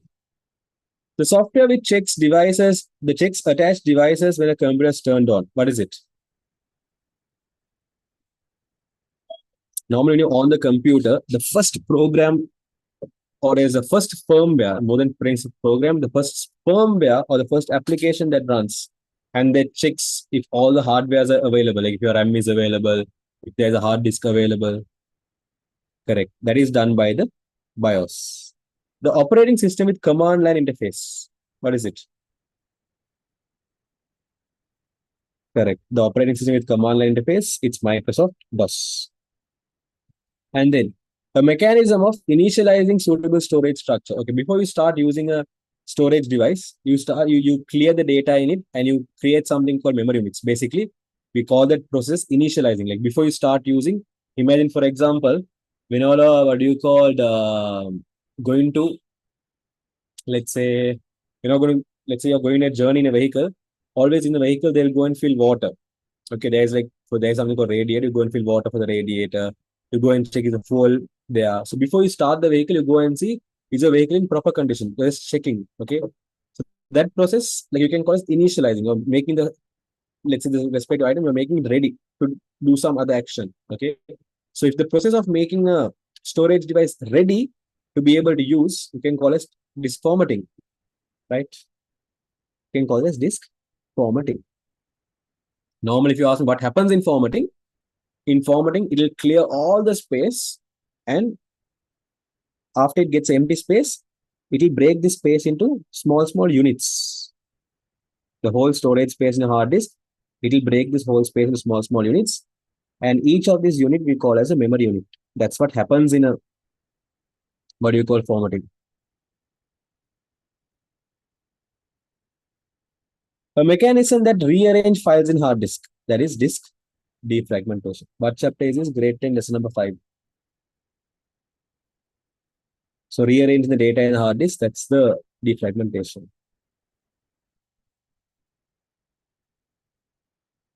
What are you doing here, Samha? What is done by disk burning? That is relevant to CD, man. If you're entering data inside your CD, that's disk burning. That's not relevant for hard disk. Anyways, this is something relevant to your grade 10 lesson number 5. Next, list to advantage of a computer network. Now, a computer network is basically where you have a collection of computers that are interconnected with each other. Interconnected means they're connected together. Okay. So if there's multiple computers connected together, you can call this a computer network. So some of the advantage of a computer network are, one thing, you can share data easily.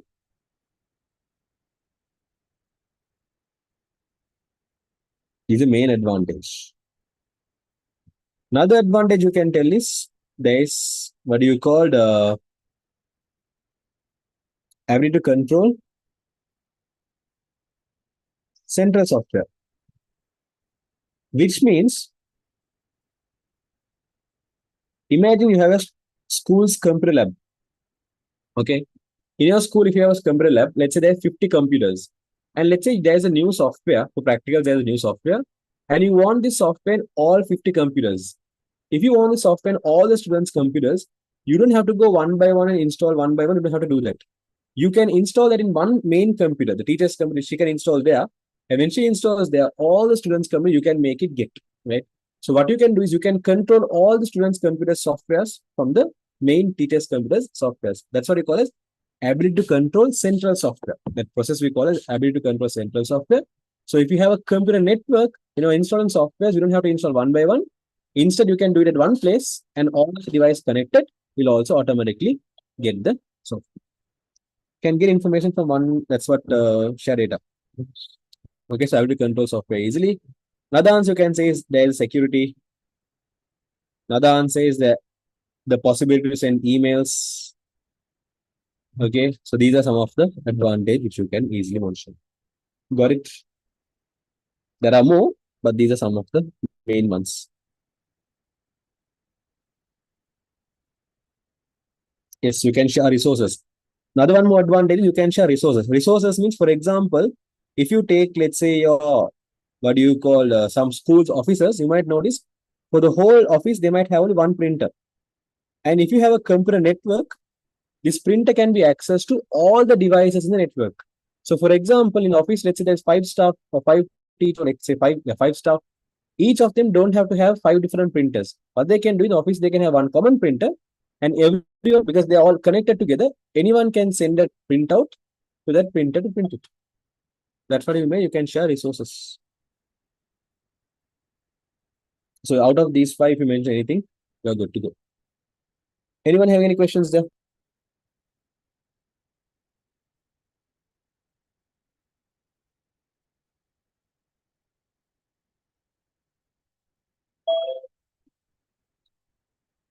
What is it? You know, Mr. Then what if two people put something to print at the same time? After the first printout is done, the second printout will be done. Let me check you, Mr. Like after the first is done, then the second starts. That comes under something called as process management. What is it, Mohammed?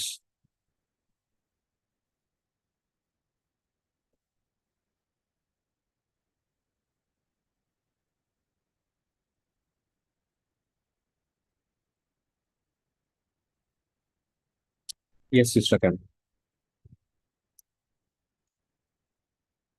Okay, next. Next, we are going for a database question. Interesting fellow. Let's answer this. Okay, so they have said here, TechZone is a store that sells computer parts. They purchase items from consignment suppliers. The details of supplied items and supplies recorded in the following table. Okay, fine. Nothing much is mentioned there. The first question they're saying, write two suitable primary keys with the name of the table.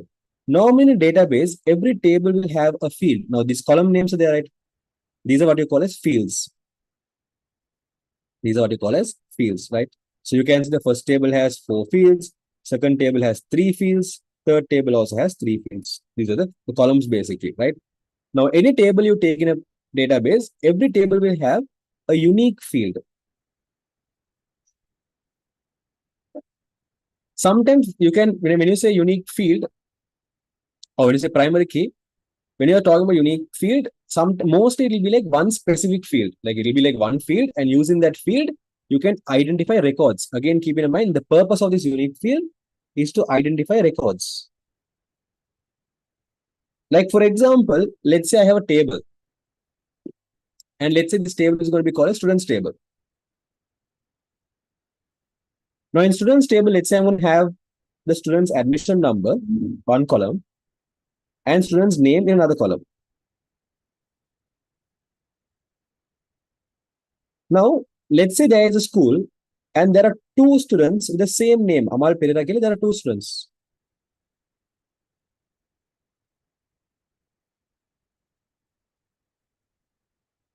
Okay, these are 4 students in school. Now, if I'm identifying records in this table, students table, if I'm going to identify records, is it suitable to use a student's name?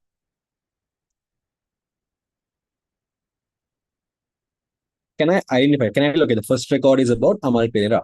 Second record is about Amal Perera. Third record is about Abhimal Silva. Likewise, for me to tell what is the record about, can I use a name? No. Because if I'm going to use a name, for the first record, I'll be like, this record is about Amal Perera. For here also, I'm going to be like, this record is about Amal Perera. So if I'm going to use a name, can I have unique explanations? Like, can I tell, okay, the first record is about Amal Perera. Second record is about Amal Perera. Third record is about Bimal Silva. Fourth record is about Chamal Perera. When I'm going to use a name, am I having unique explanations for everything? No. If I use admission number, can I have unique what do you call explanations? Like, for example, if I say the first record is about the student with admission number 1, second record is about the student with admission number 2, third record is about the student with admission number 3. If I use admission number, will my explanation be unique for every record? Yes. So in that case, what happens is whenever you're going to identify records, let's say you're going to explain what this record is about. Okay. When you want to explain a record, identify a record uniquely, mostly you might use either one field or you might use a collection of fields. If you're going to use one field to identify the record, we call that as primary key. If you have to use more than one field to identify records, it's a collection of fields, we call that as composite primary key. It's a type of primary key. Come that in a while. Okay. Pause the composite primary key for a while. Just look at the purchase table. Sorry, the supply table. Forget about the purchase table. Look at the supply table. In a supply table, there are 3 fields, right? Out of the 3 fields, what do you think is more suitable to be considered as a primary key? The first one, second one, or third one? First is supply ID, second is supply name, third is phone number. Out of the 3, which is more suitable?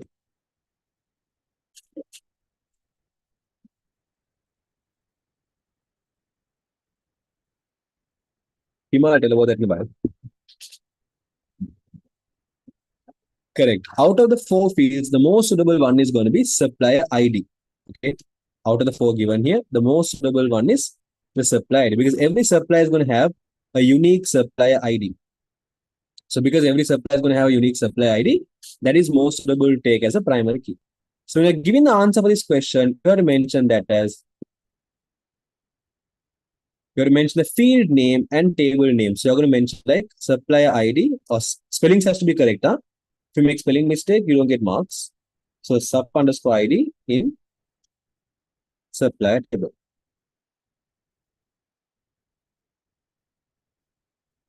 Now similarly tell me, in the item table, what do you think the primary key is? Is the first field, second field, or third field? Like item ID, item name, or stock? First, second, or third? Correct. In this shop, every item is having a unique ID, right?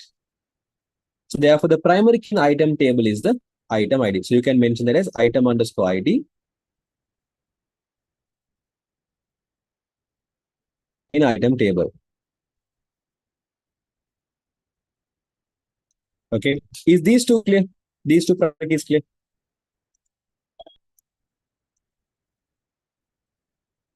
Okay. Look at the purchase table and tell me, in purchase table, is there one specific field we can take as primary key?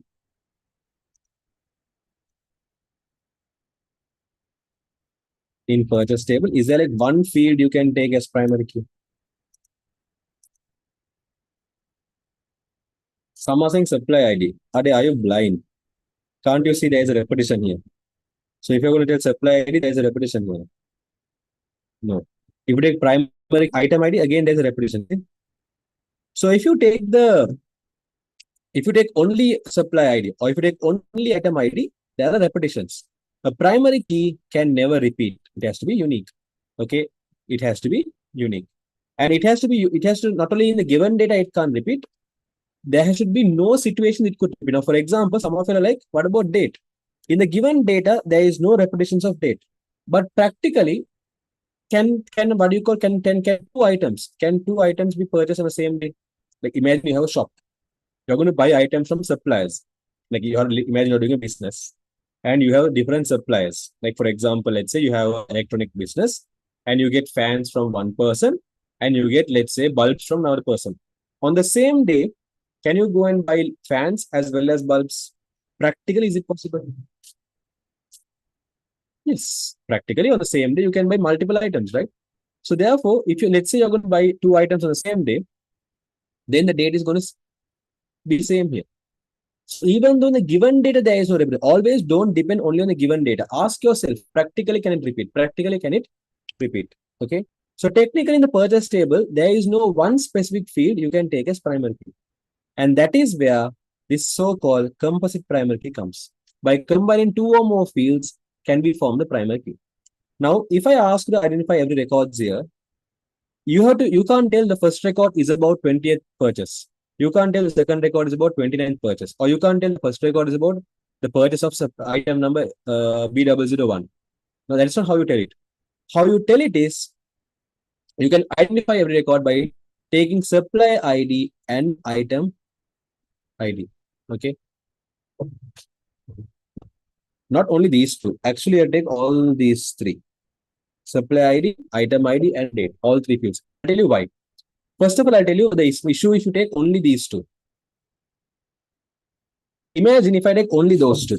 Okay. Imagine if I take only those two. If I tell, okay, the first record is about buying the item B001 from S01. If I tell the first one is about buying the item B001 from S001, what I indirectly mean is buying 19-inch LED monitor, because B001 is 19-inch LED monitor and S001 is Tech Lanka.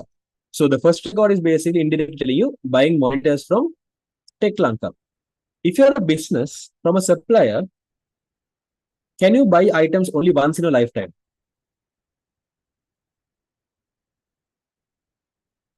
If you're a businessman, you have a shop. You just things you sell in the shop, you buy from someone and sell. The things you buy from someone, can you buy that same item? Can you buy an item only once in a lifetime? No. Once your stock is over, you have to restock, right? So imagine on 20th of January, let's say what you call he bought 40 monitors from Tech Lanka. Is it possible that let's say on 20th of June, this person can buy, let's say, from Tech Lanka. Can he go and buy, let's say, another 50 monitors? Practically, can that happen? Practically, can you buy the same item? Yes, you can. So, and therefore, if you take only the supplier ID and item ID, is a purchase table about the items purchased by the supplier by the customer, not by both. It's a item purchased by made by the shop from the supplier. Read the question in the document. Yeah, that's what I read first. They purchase item from suppliers. Who purchase item from suppliers? Tech Zone. Who is Tech Zone? The shop which we're talking about. We're talking about a business who is purchasing item from the supplier. So purchase table is talking about purchasing item from supplier. Read this. Always read the paragraph first before you start doing the question. Okay. So practically as a business, you can go and purchase the same item from the same supplier on a different date. So if you take only these two fields, if you take only the what you called item ID and supply ID, is it possible to have repetition? Can both of them again repeat together? The same item ID, same supply ID. Both of them together, can they repeat? Yes. You can see I give an example here. So both of them are repeating. So if you take only both of them as primary key, is it correct? If you take only those two fields as primary key, is it correct? No, because primary key can never repeat. And that is where, if you can't do it two fields, you go for three fields. Now, if I take it three fields, if I take date, supply ID, item, if I take all three together, now you can see that first record is about purchasing what do you call 40 monitors from 40 monitors from this fellow, from Tech Lanka on 20th January. And the last record is about purchasing monitor from Tech Lanka on 20th of June. So this record is about 20th of January's purchasing, 20th of June's purchasing. So if I'm going to use these three fields together, now is there a possibility to repeat? Why is it messing up the highlight? If I use date, supply ID, item ID, if I use all three together, now will it repeat? No. Because on the same day, you will not go and buy the same item. Even if you go and buy, what will you do? Will you enter that as a new record or will you increase the count? New record or increase count? Let's say in the morning you went and bought 40 monitors. In the evening you bought 10 monitors. So will you put there as two different records or what is the most suitable approach here? Or increase in the count? Exactly. You can increase the count here. You can be like, wait, today we bought 50 monitors kila without mentioning 40 and 10 separate. Right? Depends on the scenario. That's why I asked Hannah, always ask yourself, can it repeat? Are there situations it can repeat? So if I take this only these two fields, it can repeat. That's why I take all these three fields. Still not a problem. If they buy again 50, it will become 100.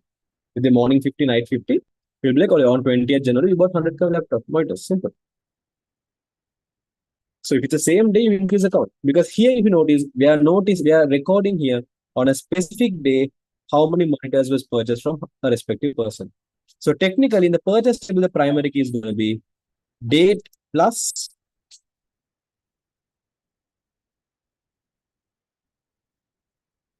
supply ID plus item ID. You use a plus symbol to show that we are going to use all three together. And there's a special name for these kind of primary key. These primary keys we call as a composite primary key. So composite primary key will have two or more fields joined together to form the primary key. Is that clear, all of you?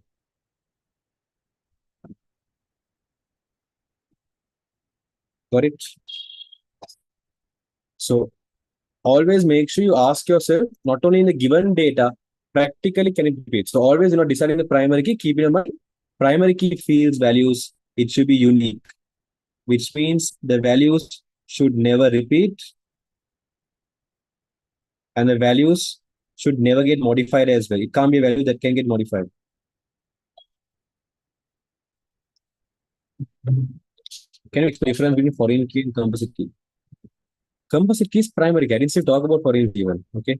Foreign key is a primary key of another table. If you take this word called foreign key is basically talking about a primary key of another table. Without knowing primary key, you can't find foreign key. Now, for example, we found the primary key, right? In the first table, it's date, supply ID, and item ID, all three. Second table, only supply ID. Third table, only item ID. Okay. Forget about the purchase table. Let's come on supply table. In supply table, we know that this is primary key, right? Have we mentioned this primary key field? This field, okay, the supply ID. Have we mentioned any data about supply ID? Okay, any data about supply ID? Have we mentioned that in another table? Has this primary key being referenced in another table? Yes or no?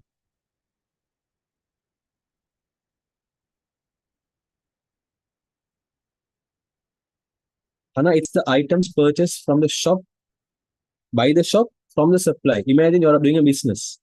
Okay, imagine you have Keel Super. In Keel Super, if you look at all the products, all are not manufactured by them, right? They have certain products they get from Kotmale. They have certain products they get from supply. So if this example is like Keel Super business, Keel Super is purchasing from Melbourne. Keel Super is purchasing from Kotmale. Keel Super is purchasing from Unilever. There's a supplier and shop. A shop purchasing from supplier. That's what they're referring here. Got it? Ilmano. Okay. So if you notice here, yes, we have the supply ID mentioned in other table. In which table have we referenced supply ID? What is the table supply ID is being referenced?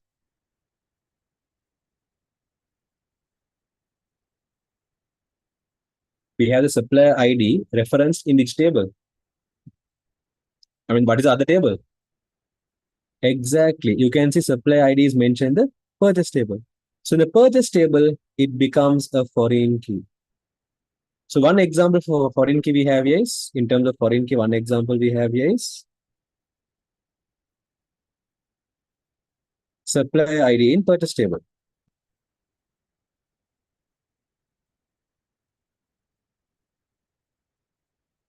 This is one foreign key. Next, we learn in item table, the primary key is item ID. Is the primary key. Do we have this primary key mentioned in another table? I don't think so, madam. That's not a problem. Sorry, sir. Do we have the item ID mentioned in another table? I'm asking, do we have this primary key referenced in another table? Yes. Which table do we have this item key referenced?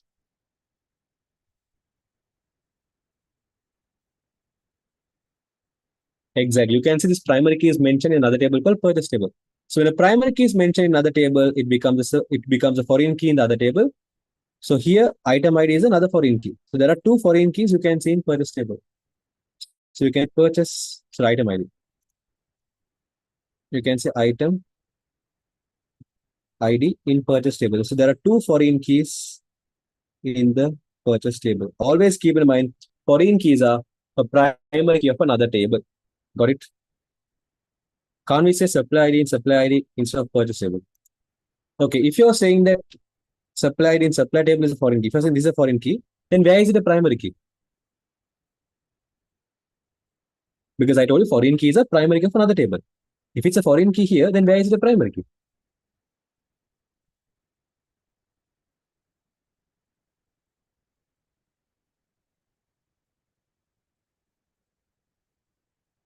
Mariam, no. No, her question was, can't we take supply ID in supply table? Can't we take this as a foreign key? So my question is, if you want to take this as a foreign key, I told you foreign keys are a primary key of another table, no? So in which table is this the primary key? It is not a primary key in purchase table. In purchase table, is supplied is a primary key. In purchase table, the primary key is what? Date plus supply ID plus item ID. Is it only supply ID? No. It should be only, it can't be a part of it. It can't be a bargain away. It should be exact. Okay. So always keep in mind, foreign keys has to be a primary key of another table. So if you want to, so you can ask yourself like this: if you want to figure out is data foreign key, you'd ask, okay, is data foreign key, is data primary key somewhere? If this date is a primary key somewhere, it can be a foreign key here. If you want to check is phone number foreign key here, you go and check is it a primary key somewhere else. So you can conclude that this is a foreign key only if it is a primary key of another table. Is that clear?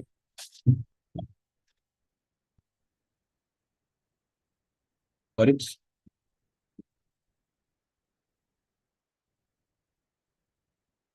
Okay. Anyone having any other questions regarding primary key, foreign key? Can be composite foreign key.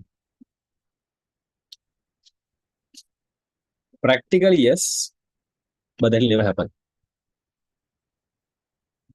Practically, it's possible, but you will never come across that. Why can't phone number be a primary key in supply table? Okay, let's say what you called. Mm, let's say I'm a businessman. Okay, I own two companies. Businessman, I own two companies. In one company, I sell only phones. In one company, I sell only laptops. The brand I use for phones is Master Phone. The brand I use for laptops is Master Laptop. These are two different shops. Master Phone is one shop. Master Laptop is one shop. Again, I don't sell customers. I am a business that doesn't sell for customers. I sell for retailers. That means I give for shops. I don't sell for customers, I sell for shops. The thing is, even though I have different brands, even though I have Master Phone one branch, and even though I have Master Laptops in another branch, I have only one common hotline because that's more convenient for me. I have only one common hotline. So if you want to order something from Master Phone shop, you have to call this number. If you want to order something from Master Laptops, also you have to call this number.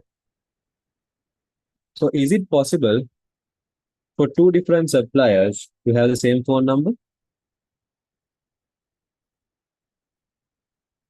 I mean, we're not talking about two different suppliers. You can see their shops. Tech Lanka, IT Zone, City Mart, Tech Park. Practically. See, I gave you example, man. See, both these are two different shops. Master Phone, Master Laptop. These are two different shops. Two different suppliers. If you're a shop, if you're a business, if you want to buy phones from me, you want to get it from Master Phones. If you want to buy laptop from me, you want to get it from Master Laptops. So in your what do you call the supplier table, we'll have Master Phone as one supplier, we'll have Master Laptop as one another supplier. But the fun fact is both have the same phone number. Practically, it is possible, even though it doesn't happen in reality. Practically, it's possible. That's why I'm saying whenever you're figuring out a primary key, you have to use your overthinking brain. You ask if is it possible? Is it possible? Is it possible? Can it happen? Can it happen? That's how your brain should work. Make sense?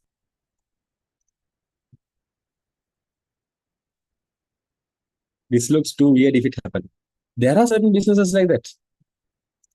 There are certain businesses. There's one hotline which manages a full company. Like for example, let's say what do you call you're going for banks. You're contacting bank.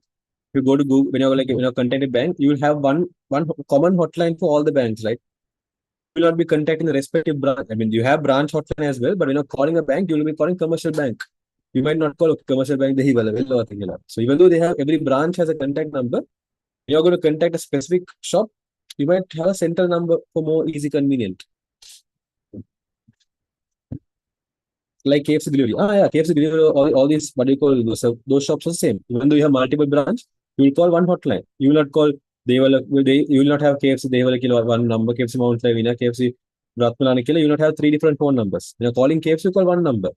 So even though there are three different suppliers, you're getting products from three different places, but you call one common hotline. Got it?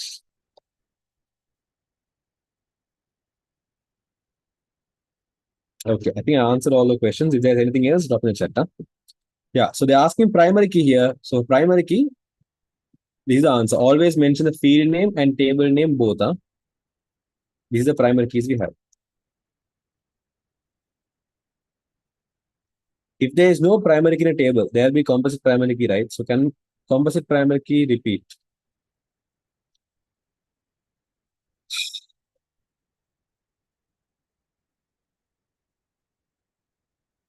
If I tell you,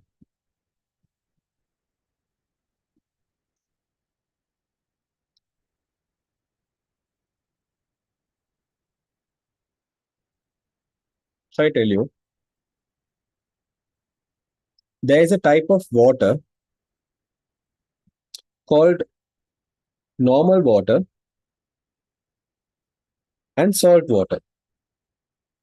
There is water and salt water.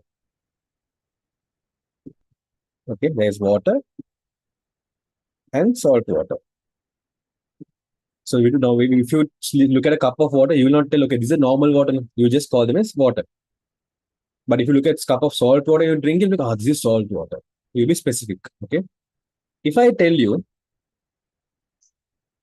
if you drink water, you can survive. Does that mean only if you drink normal water, you can survive? If you drink salt water, can't you survive? Can. Why? Salt water is a type of water, right? So if I tell there is a type of primary key called composite primary key, and if I tell primary keys has to be unique, whether it's normal primary key or composite primary key, both have to be unique. That's why it's called a primary key. The word primary key means unique field of a table used to identify records. So whether it's normal primary key or composite primary key, both has to be unique. It can't have repetitions. Make sense? That's the purpose of primary key. And you keep in mind, composite primary key is a subset of a primary key. I hope you all know sets in maths. Okay, so all composite primary key is a type of primary key basically. Will the same type of two products have different ID number? Practical no. Wait, same type of two products. What do you mean same type of two products? In terms of item table, depends on the shop. In this scenario, it's yes. I mean, it's what you call in this scenario, if you take what you call all 15 monitors will have the same item ID. In this shop, all items same ID. So it depends on the scenario. To be a foreign key, it should be a part of the table with the no man. Only did I tell you about that? I thought to be a foreign key, it has to be a primary key of another name. Lecture, I never could say. Only this. It has to be a primary key of another name, nothing else. So the reason I said supplier is a foreign key is because it was a primary key here. The reason I said item ID is a foreign key because it's a primary key here. So you just check only one thing. Is it a primary key somewhere else? Only one thing. One requirement. Just one. In one table or multiple tables, a respective table. It has repetitions in the above question, the composite primary key. Okay, where is it repeating? Tell me. Date, supply ID, and item ID. If I'm calling this record number 1, record number 2, record number 3, record number 4, record number 5. Tell me where all three are repeating again. Tell me two records that has same.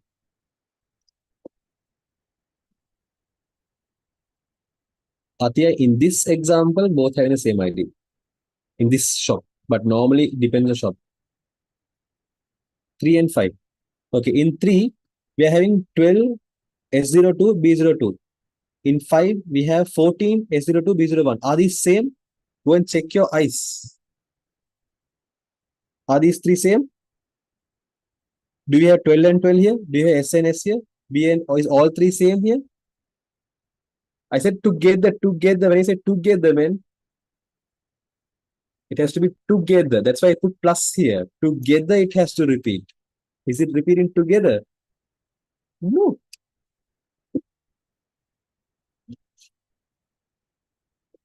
Exactly, Halima. Why can't I take any two? Tell me what we can take, so. Because two was not possible, and for three. If you're saying why can't I take any two, what is the two we can take? Tell me. The ID can be repeat. Item ID can repeat no an item table. No.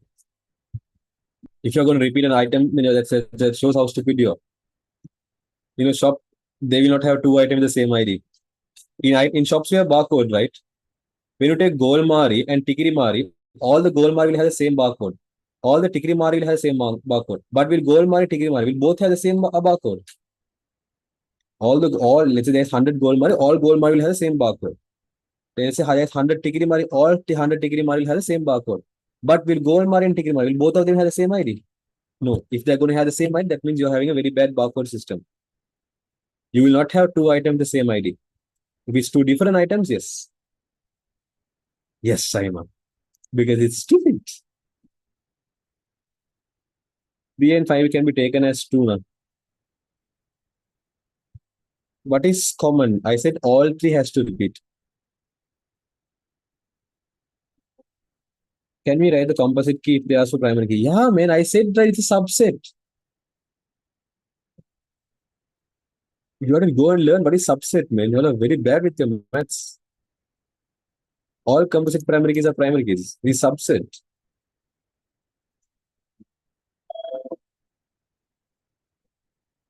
Hakim primary key contain only one field.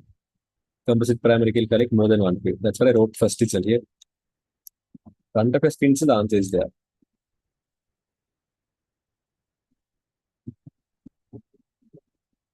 What else, Anna? If there's more questions, drop in the chat. Are your grade 10 foundation is so bad, right?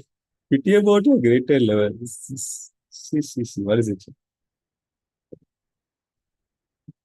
No, Rashida. Avishka goes, drop your question in the chat. Huh? That's what I say. The product repeats, the ID number 2 repeats. No. No, man. That's why we have something called stocks. We have stock. We're not recording all 15 items as 15 different items. Can you see something called stock here? We're not recording as 15 records. If you're recording as 15 records, then it can repeat. Give me an example where you can have a same item. If you're going to have another LED monitor, that will increase the stock here. We're not going to put a new record here. Got it? When you're going to use the word called stocks, then it's going to have unique IDs.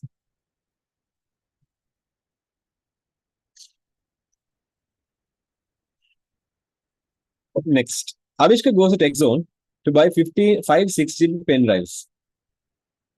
Which table should be updated? Okay, Avishka. Who is Avishka actually? Avishka is the customer. Yeah, okay. There is a fellow called Avishka, it seems.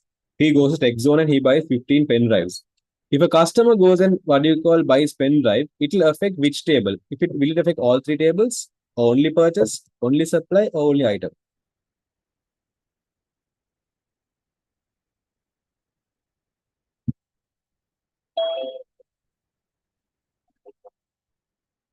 Correct.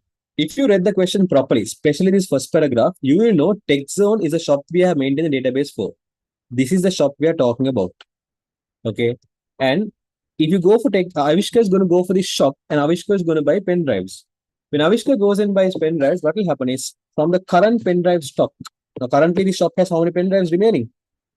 Look at the stocks and tell me, currently, the shop has how many pen drives remaining? Currently 15. Yeah, they have only 15 pen drives. Avishka can't go and buy 16 even. So impossible. Sad life. Avishka has to suffer.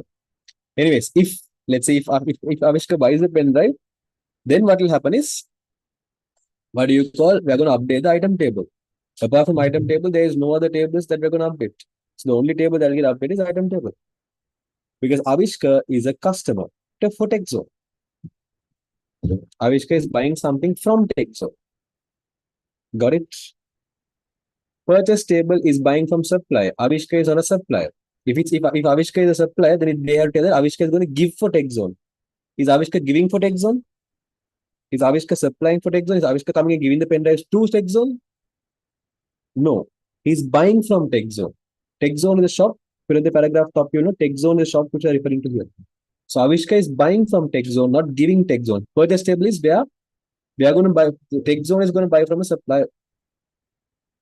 Perfect. So only item table gets updated. Write down the updated records. Okay. Normally, when they ask you to write down the updated records, you don't have to draw the table again. There's a more easy way you can do this. What you do is, first of all, mention the table name. Why do you need to update supply table? Avishka is on a supplier. If he is a supplier, he has to give to TechZone. TechZone is a shop which we are making the database for. If he is a supplier, gives to TechZone.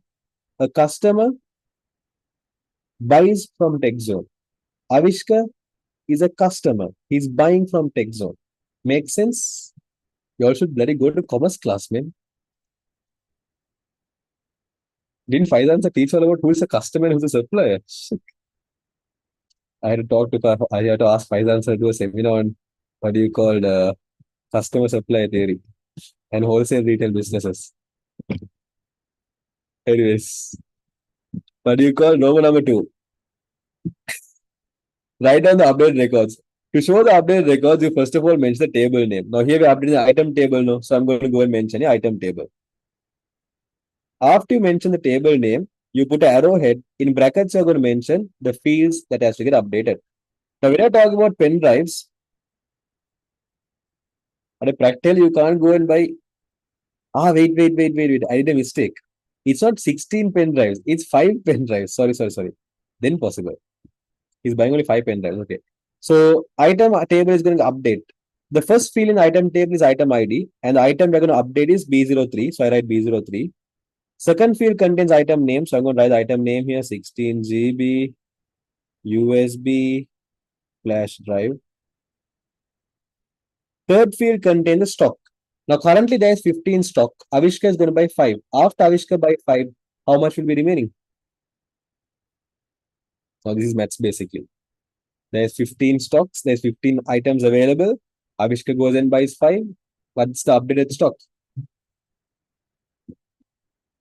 Exactly. From 15, if you reduce 5, there's 10 remaining. So we update the item table, and after Avishka buys, now the item table has only 10 pen drives remaining. So this is the only update that you have to show.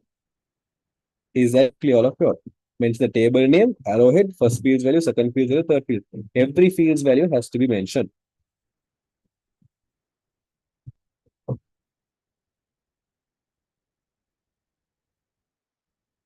Okay, if you just write like this, it's more than enough. You don't have to draw the table again. That's a waste of time.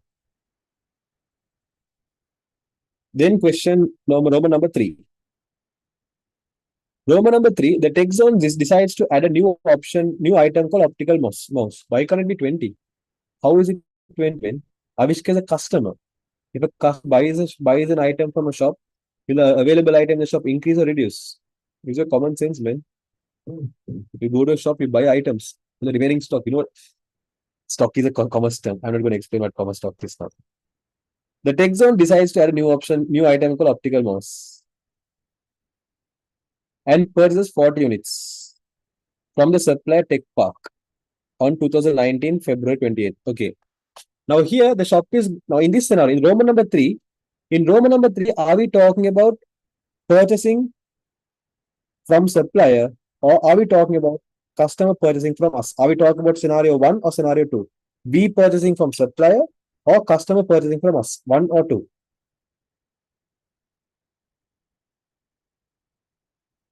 In the Roman number 3, are we talking about we are tech zona? Are we purchasing from a supplier or is customer purchasing from us? 1 or 2? Exactly. You can see we, tech zone is us. We are going to add a new item called optical mouse. We are going to purchase that from whom? We're going to purchase that from the supplier called Tech Park, right? So if you're going to purchase from Tech Park, first of all, look at the supplier table and tell me, do we have a supplier called Tech Park already registered in our system?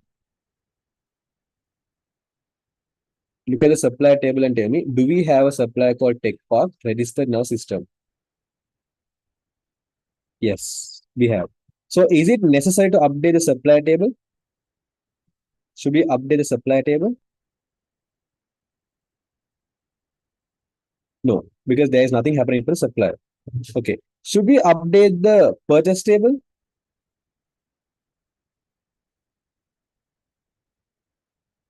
Yes. In a purchase table, we have to go and mention on 28th February from the supply S04, we are going to purchase an item. Okay. But currently, tell me, do we have this item called optical mouse? Do we have the item called optical mouse in the item table? No.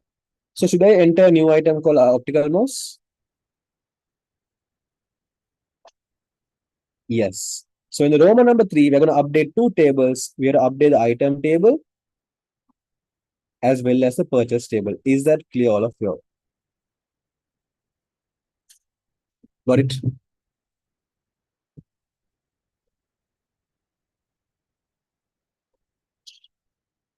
Okay. So how should we say what should be updated? That's the next question. See, question number B, they're asking, write down the update records.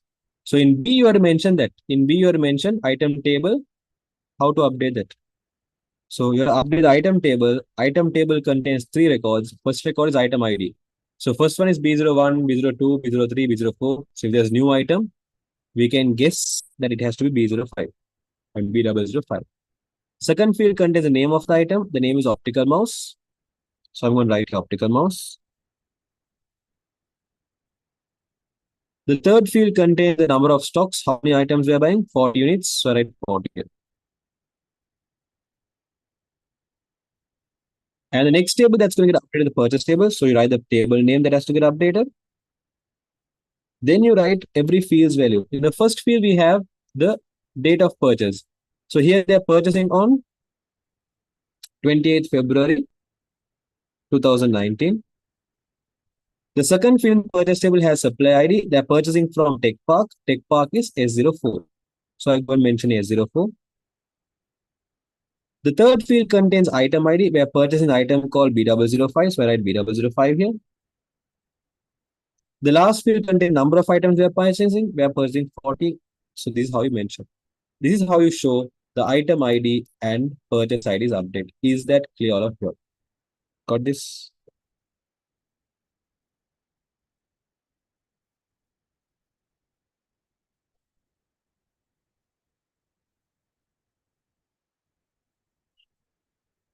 There's any questions? Mention two methods that can be used to protect this database. So you can protect a database by adding a password. So you can mention adding an authentication system, adding a user authentication system,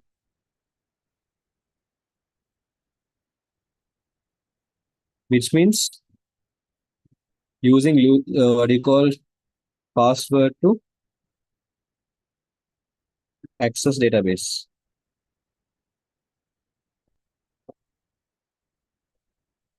I'm not sure about the. That's one method you can protect this database. Another method you can protect this database is, let's say,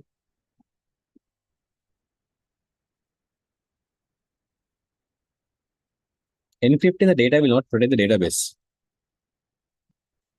It will protect the data, not the database. To protect the database, now there is another method, but that is not suitable for your syllabus. Like you can control access. Control access is not a suitable answer. Data redundancy doesn't protect the database.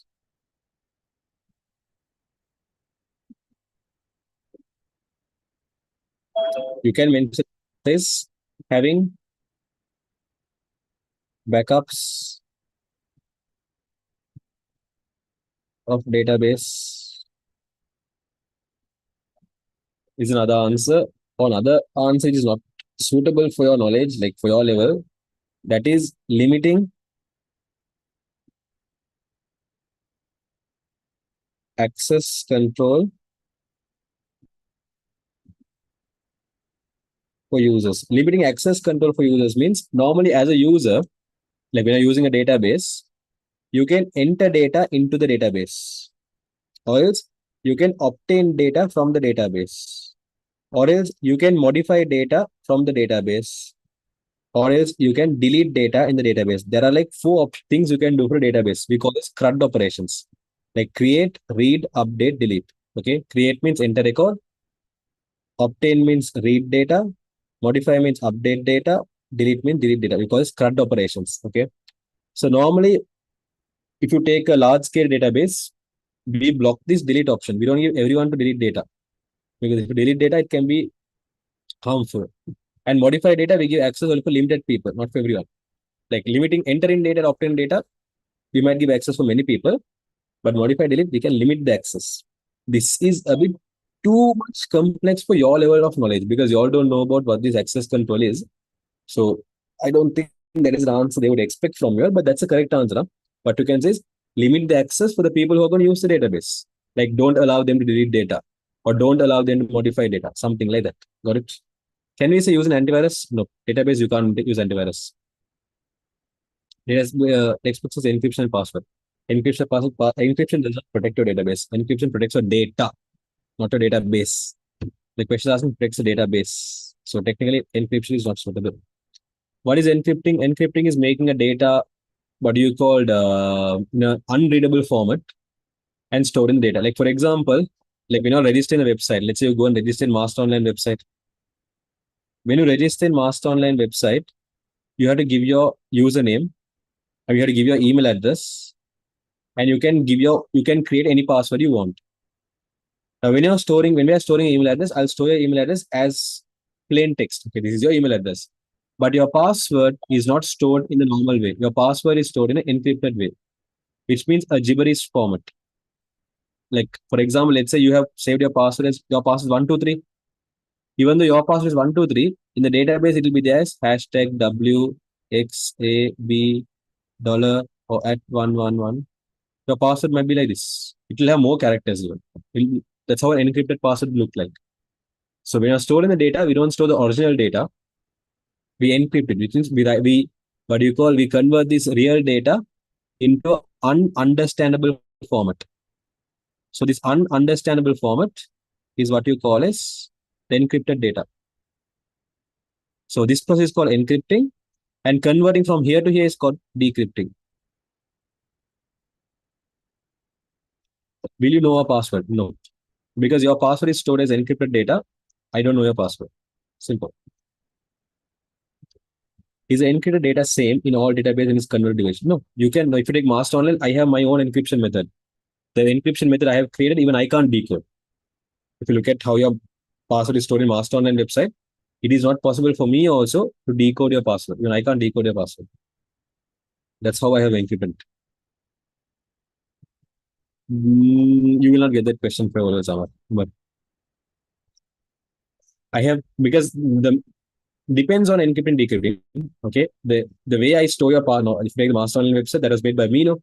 So the way I have stored passwords in Master Online, you can't decrypt. Even as a developer, even though I made it, I have made it in such that you can't decrypt it. Where do we learn this? You learn that in the 10th lesson. Sorry, I mean, yeah, in database, the 9th lesson. Anyways, anyone have any questions here? Can we transfer encrypted data? Depends on how you encrypt it, man. There are several different ways of encrypting. I have my own methods. There are certain general methods.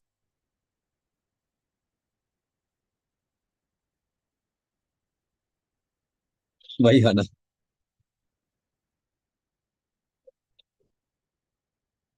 How to encrypt and decrypt? You write programs for that. You write algorithm. I have my own algorithm, which has my own way, my own process of encrypting data.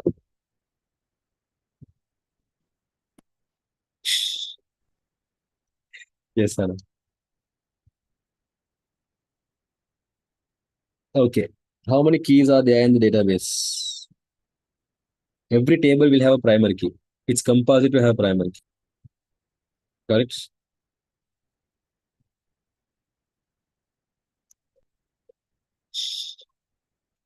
True. I accept. 100%. Okay, next question. A student who is the computer club of Mahanama College created the following notice. He used a word processing software to create this blah blah blah blah blah. First question.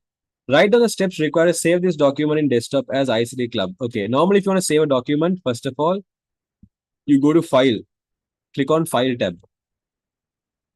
So steps are going to be step number 1 is question number 3, Roman number 1A.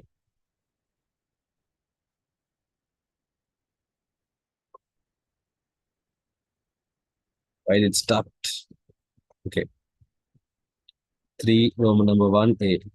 So step number 1 is you go and click on the file tab.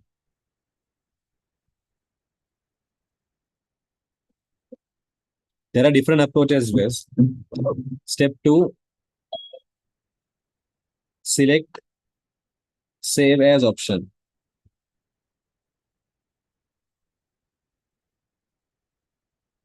And step 3, in which folder do you want to save this data? Desktop. Select desktop folder.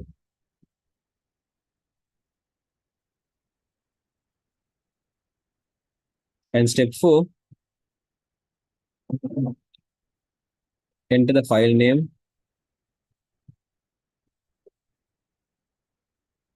as ICT Club.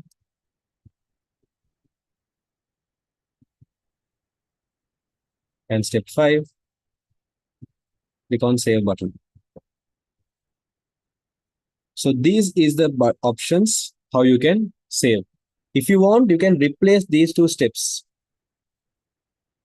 Okay, if you want, you can replace these 2 steps by saying press CTRL and S button together.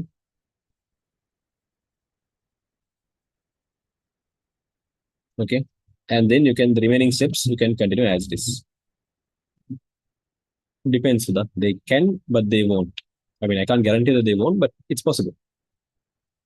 So yeah, this is a step of how you save a document in Word.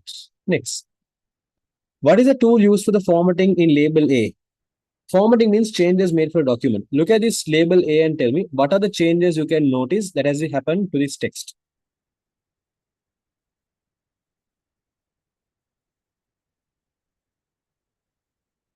I think that blue color is not a border. The blue color is like in printing it has come that. So, but if you think that, if you consider, because normally if you take a older, if you take a question paper, you all don't get colored paper, right? You'll get black and white paper, right? So if you get black and white paper, you all can't see is it blue color or white color. You just see this black color plain text. So forget about the color change. But apart from the color change, what are the other things you can notice? The main thing when you look at it is, what is the first main thing you can notice? Exactly. The main thing you can notice size. Is this a normal size? No. This is the normal size. The size has increased. Okay. So the main thing you can see the size change. Apart from the size, it looks like the text has been bold as well. Okay.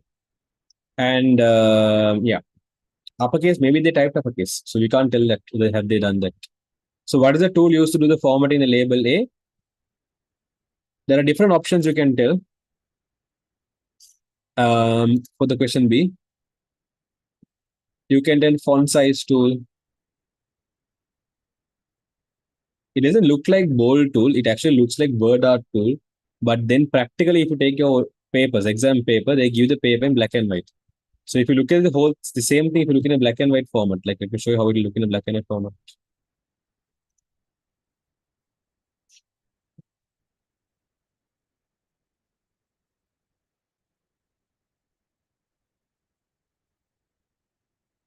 And it's starting.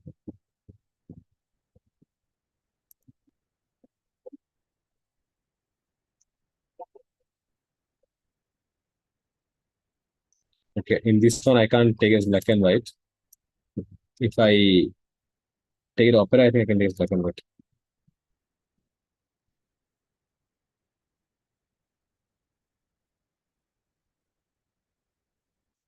Cancel, cancel, cancel. Okay, but if I take this as black and white option, okay, you will not be able to see that blue. You will not be able to see this border. Okay, so therefore, word art. This is normally done by word art, but I will not tell word art is suitable. Okay, so I'll just keep the rest font size, and you can mention bold if you want. But they ask me only once, so mention as font size. What about font color? Again, in your question paper, you're getting this a black and white answer. So how can you say that font color is used, man? Common sense. Where is your common sense? You're getting this question paper in black and white. How do you know the color has got changed? What about font style? Font style has not been changed. It's still Times New Roman. See, these are the Times New Roman. These are the Times New Roman. The font style is still Times New Roman. It has not changed. If I by mistake write word art, will they give mark it as wrong? Nope, they'll mark it correct. Because word art has been used practically. If you get this style using word art only. So technically they have to give mark for word art. Again, depends. But font style has not been changed. Apart from these two, word art has been done. Next one, C. Name the tools that are used in labels B, C, and D. For B, what is the tool used? It has been darkened. To darken a text, what is the tool we used? Correct. To darken a text, we use a bold tool. And for C, you can see the text has been slanted. To slant a text, which tool should you use? The formatting done for C is slanting a text. Correct. To slant a text, italic tool is used. And D. So for D, you can see we use bullet points. So how do you call this as? It's not called bullets. It's called bulleted list. We have two types of list in Word. One is numbered list, other one is bulleted list or bullet list. If you just mention bullet, it's wrong. It's bullet list or bulleted list. Got it? That's what BCD is. How do you insert a hyperlink for school website as mentioned above? Hyperlink means when you go and click on this text, it has to take you to another page. Okay. So this is not there in your syllabus, but how you do it is you go for the insert tab.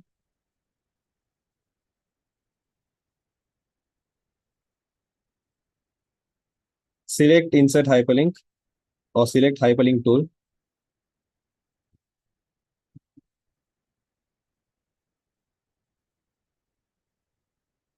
And step number 3,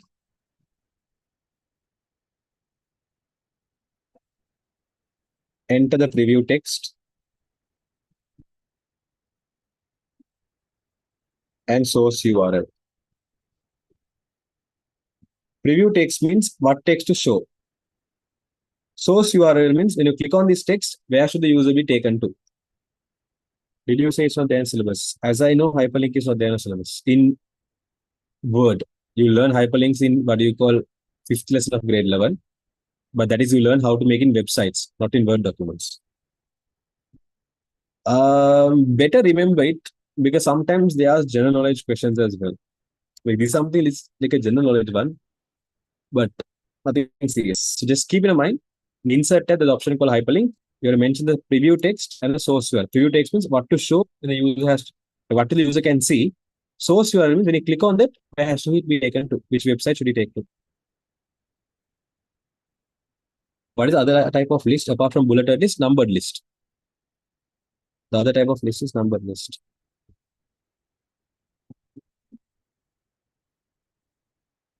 Any other questions you don't have there? If you press the hyperlink, will it go for the website? Yes.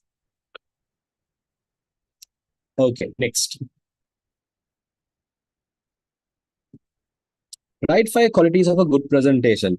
Right. Normally, if you take a good presentation, what is the most suitable font size? This is grade 10, lesson number 8. What is the recommended font size? Correct. You have to use around 32 font size. Okay. So repeat step 2 and 3. Step 2 is select hyperlink tool. Step 3 is enter review text and source URL. Okay, yeah, the recommended font size is 32. What is the number of lines per slide?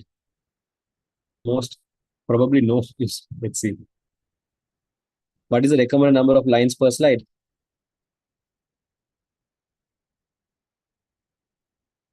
Correct. Per slide, you have around 6 to 9 lines. And then in terms of number of what do you call content, like images, all those stuffs, how many is recommended?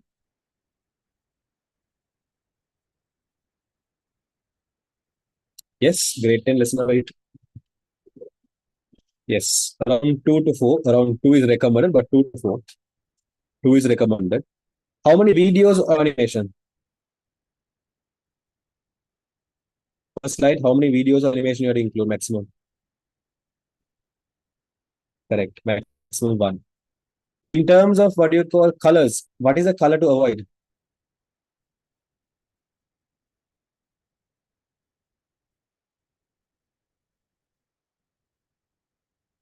Yes, bright colors. Example, red.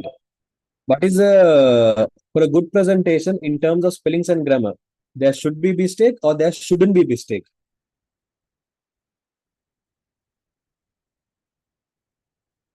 Should or shouldn't? Exactly. No spelling or what you call grammar mistake. That's another quality. Okay. So one, two, three, four, five. Okay, I have given six here. So these are some of the characteristics of a good presentation. Is that clear, all of you?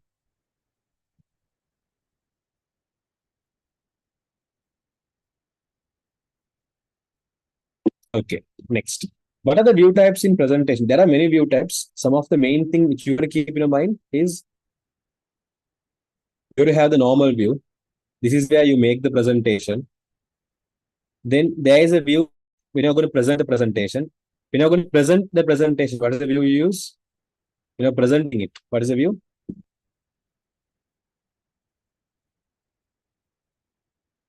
Tool. Hana, it's tool. Yes, presenting the presentation, we go for slideshow view.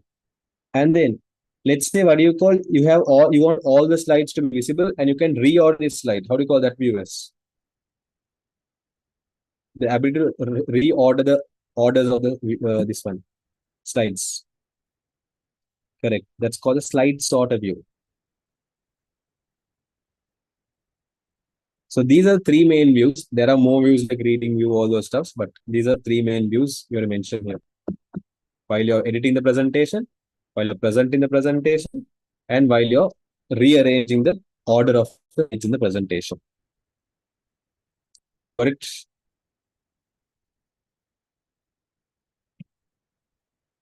Okay. Telemedicine is one of the one advantage of information communication technology. State what is meant by telemedicine and give two instances where telemedicine is used. Okay.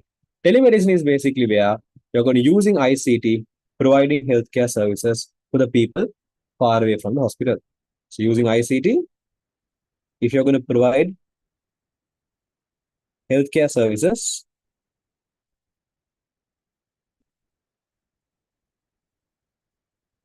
to people far away from hospital,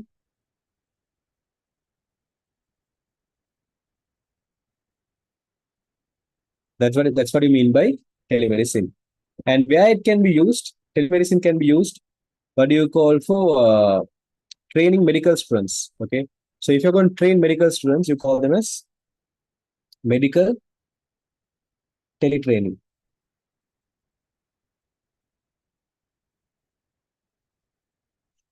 Medical teletraining. And then let's say, for example, you had to perform a surgery. Let's say what you call doctor is not there in hospital, and suddenly you have to the doctor is in a foreign country, and from the foreign country, if he's going to perform a surgery remotely, we call this what do you call telesurgery. He'll be performing the surgery from a foreign country. And let's say he's going to let's say you're sick, and without going to the doctor, you're going to call the doctor. As a patient, you're going to call the doctor and ask, okay, some advices, right? We call that as emergency telemedicine. In sudden emergency, you call and look, suddenly I got this, what to do? Let's say there is a in the hospital, there is some doctors and Rashid, go check in YouTube. Let's say what do you call in a hospital, there are some doctors and like doctors in hospital, you have the normal doctors, and then there's another type of doctor called consultant, like a it's senior doctor. So let's say, for example, there's like a complex situation, like there's a what do you call a problem, big problem has happened, and you want some advice or you want some what do you call help from a senior doctor, but the doctor is not available. So let's say you're getting a video call and you're going to show the whole what do you call the theater, and you're going to be like, okay, what can we do? Okay, you're asking some help from the doctor. Now this is where hospital staffs or else a doctor is getting help from another doctor. We call this as telemedicine consultation. I know my handwriting is ugly today. That's because we have limited amount of time. I am writing faster. And normally we know in the class my handwriting is neat, but yeah, so that's called telemedicine consultation. Now there are situations, for example, you have to be observed by the hospitals. Like for example, let's say you got some disease and now they've done the surgery, but they have to observe you. So if you're going to stay in the hospital every day and they're going to observe you, there's a hospital as well as there's an expense for you as well. So without waiting at the hospital, you can stay at home and using certain devices, the hospital is able to observe you. Even though you're not in the hospital, you're at home. The hospital staff or the hospital management, they're able to observe you by you being at your home itself. How do you call that as?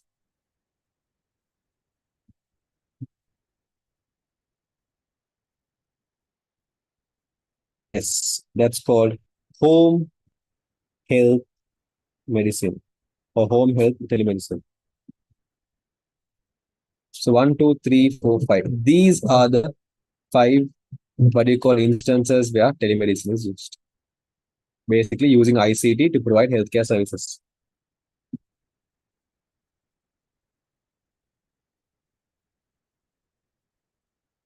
From actually I'll put here from far away from us.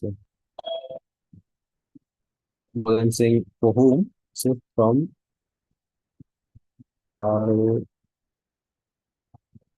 from hospital. Next. A member of hardware team started the partitioning stated that partitioning is an important activity in utility program of an operating system. What do you mean by partitioning and mention when to do it? Okay. Partitioning is where you're going to divide your storage device. Okay. You're going to divide your storage space into multiple drives. So the process of dividing storage space into multiple drives. This is what you mean by partitioning. Okay. For example, imagine you have a cupboard,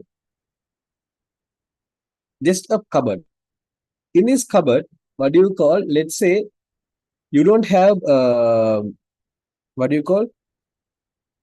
Let's say you don't have a shelf. If you don't have these shelves, is it easy for you to let's say store your clothes inside this cupboard without a shelf? Just a empty cupboard. The bottom you're going to fill and go. Without shelf, is you're going to have like that the empty cupboard. Is it easy to store your clothes? No. So what you can do is you can divide this whole space into like the whole space you have. You can put some what you call wooden piece, and you can have this like racks, not racks. What do you call these?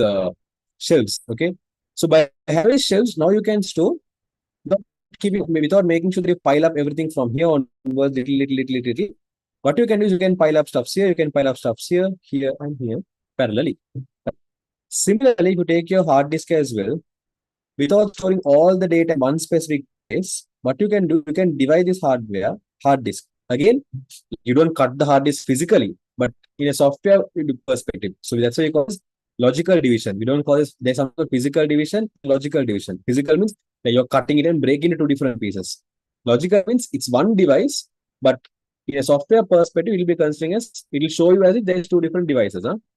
So like without showing like there's one cupboard, it will show as if there's multiple cupboards. That kind of a scenario. So for example, what happens is you will be separating this hard drive into multiple, the whole hard disk, you'll be separating into multiple drives. You're going to convert the whole space into multiple sections kind of thing. So the process of converting, of dividing the storage space into multiple logical drives. Okay, multiple logical drives. That is what you call as disk partitioning. Is that clear of you? Got the idea of partitioning?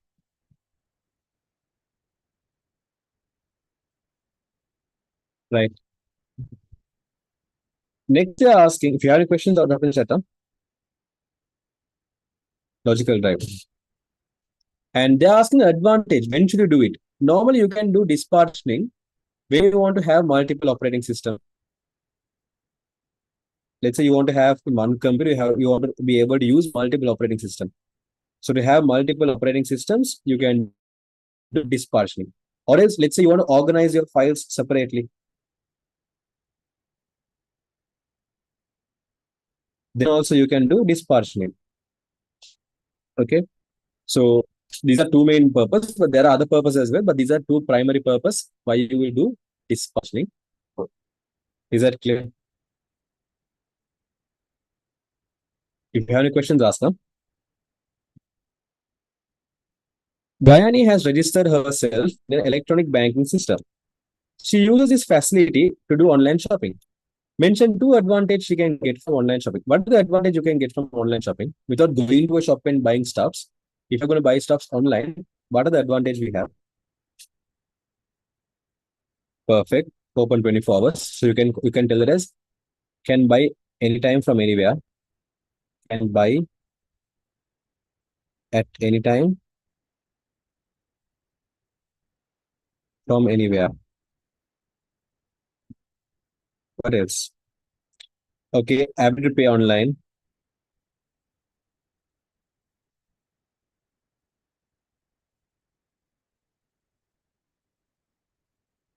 What's the other main thing, man? It saves two things. Saves transportation cost or saves time and transportation cost.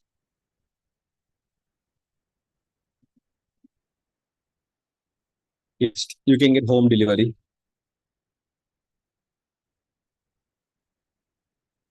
Correct. Variety of choices. Correct. Ability to see other people's experience and reviews. Correct. Open 24 hours. Correct.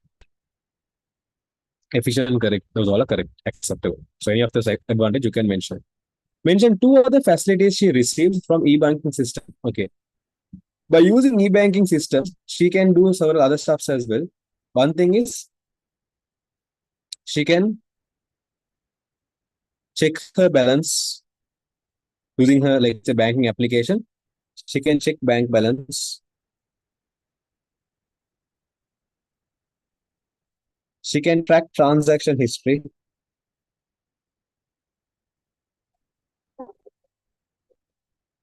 She can do online transfer or transfer money to others.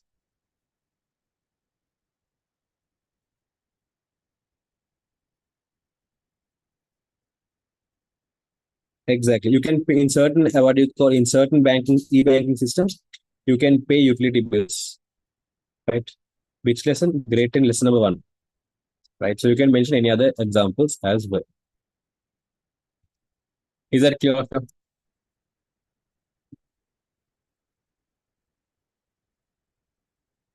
First lesson, first lesson. Okay. If you want me to do the question or sixth question, I need half an hour for this, half an hour for this. If you can wait for 1 hour, I can do both. Or if you can wait till 10:30, I can do one of them. Actually, second one is looks easy. Let's do this. Programming looks easy. It's fast. Okay, let's just do it. Let's do both. Okay, let's do both. First of all, let's do programming. It's very small question. Just two small questions to this, okay? The algorithm represented by the flowchart reads five numbers, which means you're going to get five numbers and print the sum of them. Perfect. They are asking what is A and B. Okay, in a flowchart, if you're using a rectangle represents what? By input, output, or process. In a flowchart, a rectangle represents what? Let's see, Zuha. Maybe 10, 30, 11. If I'm going to do the next question. Correct. A rectangle represents a process. Okay. So you can see here in this program, we are saying there's a variable called total and the value is 0. Right. Apart from total being 0, if you look at the other process we have, there's another process here. Total is equal to total plus x. Now, when you say total equals total plus x in an equation, we are giving always a value for the left hand side. So we are saying the value of total is going to be equal to, or the new value of total is going to be equal to the current value of total plus the current value of x. Now, before we came for this step, did we have a value for total? Was there anywhere a value which we can get for the total? Exactly. You can see here we have the value of total is 0. So that's sorted. Then plus x. If you look at this step, here you can see we are saying read a value for x, which means give a value for x. The word read a value means give a value. So in this step, x is getting a value. In this step, total is getting a value. So when you say total equals total plus x, it's taking the value you're having in this step. It's taking the value you have in this step. It's going to add them together. So that is sorted. This equation is complete. Okay, that equation is complete. If you look at this equation, we are saying I is equal to I plus 1. So we are saying the new value of I is equal to the current value of I plus 1. Before we came for this step, did we have value for I?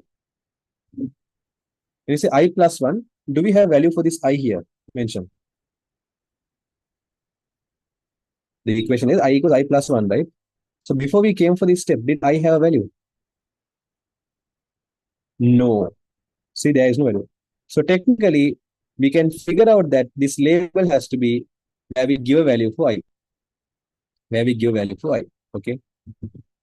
Now, I'm going to mention here I is equal to 0. I'll tell you the reason. Wait. Okay. I is equal to 0. Because if you look at this program here, what's actually happened here is we're getting 5 numbers and printing the sum of them. So technically, we have a statement called, why is it stuck? So technically, we have a statement here called input x, right? Input x, what's happening is we're getting a number.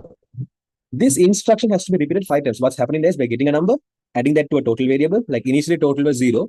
And every time the user gives a number, we're going to add it. Like for example, let's say the user is going to give me number 2. Then I'll tell, okay, initially the total was 0. He gave me 2, now answer is 2. Let's say second number the user gave me was 1. Like, oh, okay, he gave me 1, now the total is 3. Now the third number the user gave, let's say he gave 2. So I'll add 2 it and become 5. So whenever the user gives a number, we're adding it to total. Okay. Now we have to make sure that we get 5 numbers, or we get a number and add the number, get a number, add the number, get a number, add the number. We have to make sure these two statements are executed, or we should make sure these two instructions are repeated only 5 times. To control the repetition, to make sure we repeat only 5 times, we have a variable called I. And after you ask, after you get a value, and after add it to total, get a value, add it to total. Okay. Whenever you get a value and then add it to total, once you're done with the first round, you'll go and mark here. You'll go and increase the value of I. So we're using I variable to track how many times have we, how many times have we given a value. Okay, how many times they have given value. So what we can do is we can have here a condition mentioning is I less than 5. So whenever I is less than 5, it will get a value, add the value, and then it'll increase. So it'll do something else. It will first of all get a value. So the value you are going to get, you're going to show an X variable. Then you have the total variable with the I variable, no. So initially I was 0. Initially total was 0. I have specified here and here. Then you are going to ask the user to give a number. So for example, let's say the program gets from you the number 3. After it gets number 3, we are saying total equals total plus X, which means we are saying currently total is 0, no. So total equals total plus X means 0 plus 3. So now total becomes 3. Then we are saying I equals I plus 1. So currently I is 0. I plus 1 means it becomes 1. So after I becomes 1, now you're going to go for the next round. So in this condition, what you're doing is you're asking yourself, should we go and get the next, should we again go and get, should we again go and ask another number? That question is already deciding. So if you go and, if I had the condition is I less than 5, it's going to give yes, because I is 1, no, is 1 less than 5, yes. So because yes, we're going to go down, get another number. So let's say the user gave me 5. Now I'm saying total equals total plus X. Total is 3, X is 5, 3 plus 5 is 8. Then I equals I plus 1, I becomes 2. Then you again go and check the condition. So what happens here is, after you get a number, right, after you get a number, we are increasing the value of I. So you're going to get a number, store it, and then increase. So what happens is, the purpose of this variable called I is to make sure that we repeat these two instructions 5 times. Can we put the condition as is I greater than 5? Okay, let's say you put the condition I greater than 5. Initially I was 0, right? When you come and check is 0 greater than 5, what is the answer? Yes or no? And I'll come to your question later. But yeah, if you mention is I greater than 5, the answer is no. So if it's no, what will happen? You're going to print total. Total was 0, and the program ended. So technically, you have not even got 5 numbers from the user. So if you mention is I greater than 5, that's technically wrong. Another question someone asked, can't we mention is I less than or equal to 5? Okay, if you mention is I less than or equal to 5, now first time, then what you should do is you make this I equals 1. If you make this I equals 1, it's correct. Let me tell you why it's wrong when you say I equals 0 and I equals less than or equal to 5. Now, in this condition, we are checking, should we continue or not, right? First time you're going to check is I less than 5. But is the first time you're going to check the program, as if you take I equal to 0 and first time you're going to check, the first time you're going to check this condition, what is the value of I?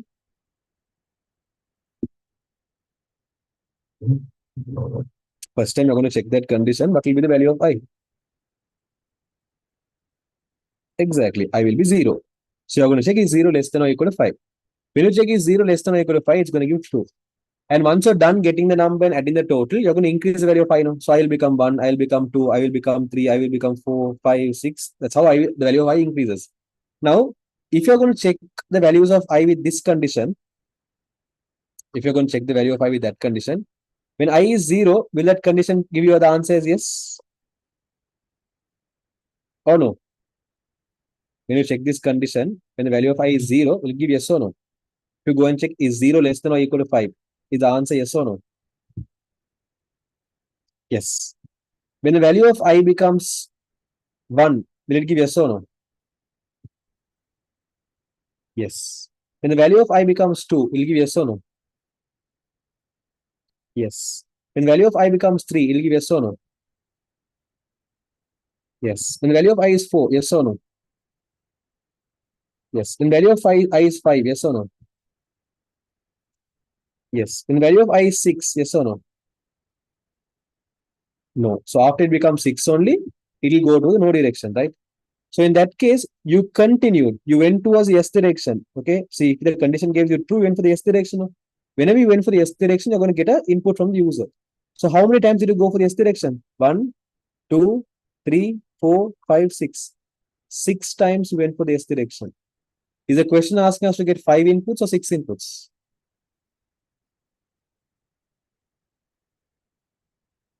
5 inputs. That is why if you put equal symbol here, it's wrong. Got it?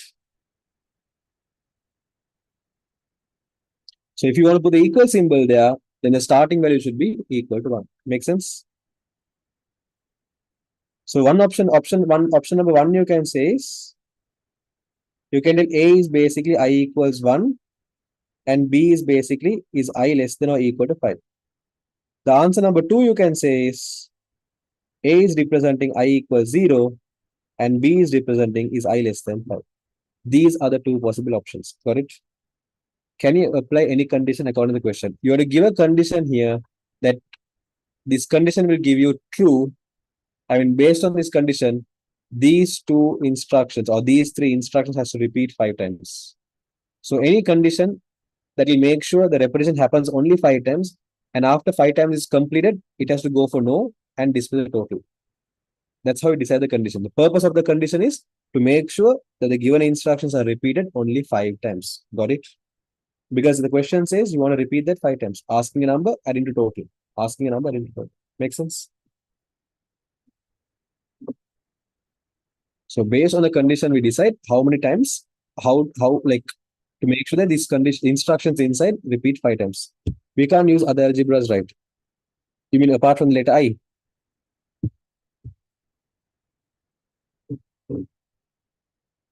If you're going to create the whole program from scratch, you can. But in this question, they have already used a variable called I here, right? So your question should be if they have used I here, what is the other possible variable you can use? Apart from I, what else you can use? Tell me, then I'll answer your question. Is there anything else available? Is there any other variables we are tracking? How many times we have got? See, whenever you got a number, we update the value of I, right? See, when I got the number 3, I said I had become 1. After I got the number 8, I became 2. So whenever I get a number, I'm increasing the value of I. So like I is like holding the number of values I have got. Like imagine you're running a race. If you're running a race around the grounds, okay, imagine you're running a race on the grounds. Let's say this is starting point. Let's say you have to, let's say this the circumference of the ground is 100 meters. If it's 100 meters grounds and you want to run a 400-meter race, for a 400-meter race, how many runs you have to go around the grounds? There's a 400-meter race. The size of the ground is only 100 meters. If you have to run around the grounds, how many rounds you have to go? Exactly, you have to go 4 rounds. Now, when you're running around the grounds, let's say you're starting from here. This is a starting point. When you're running towards this direction, when you're going in the first round, you'll be like, okay, I'm in the first round, I'm in the first round, I'm in the first round, I'm in the first round, I'm in the first round. When you come close to the starting point, now you're going to be like, I'm going to start the next round. Which round? Once you have completed one round, you're going to go for the next round. You're like, I'm going to go for the which round?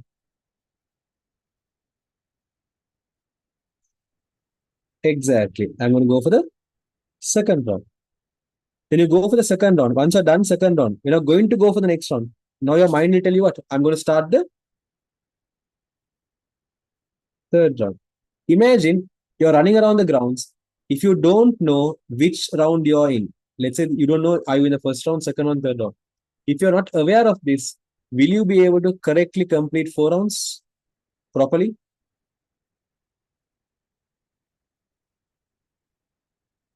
No. So whenever there is something repeating, you're always track in which round are you, because there's a limit, right? You should know when to stop.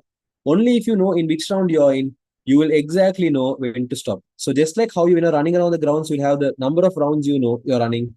In this program, to make sure that we are going only 5 times, we have a variable called I. Once we're done with our action, we're going to increase the value. Done, increase the value. Done, increase the value. And in that condition is like, for example, running the grounds, whenever you look at the start position, you will be always asking a question. Okay, should I go for the second round? Should I go for the third round? Should I go for the fourth round? You have a question in your mind, right?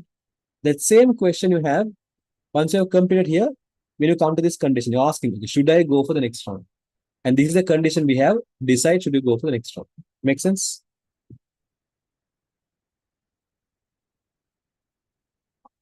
So that means we won't get marks when we use any other algebras than the one mentioned. Okay, tell me what you want to mention. Tell me an answer, then I answer. Just tell me, okay, apart from I, what are the other answers you can mention? Give me an option. Give me an example answer.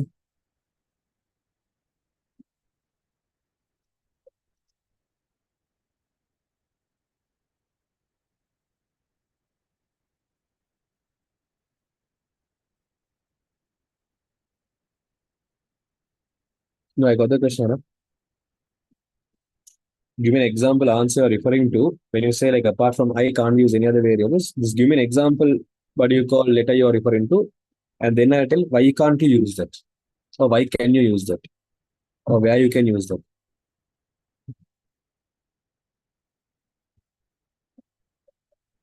Okay, are you referring to, for example, let's say instead of using the letter I, can't we use the letter called is it? Is that a doubt you have?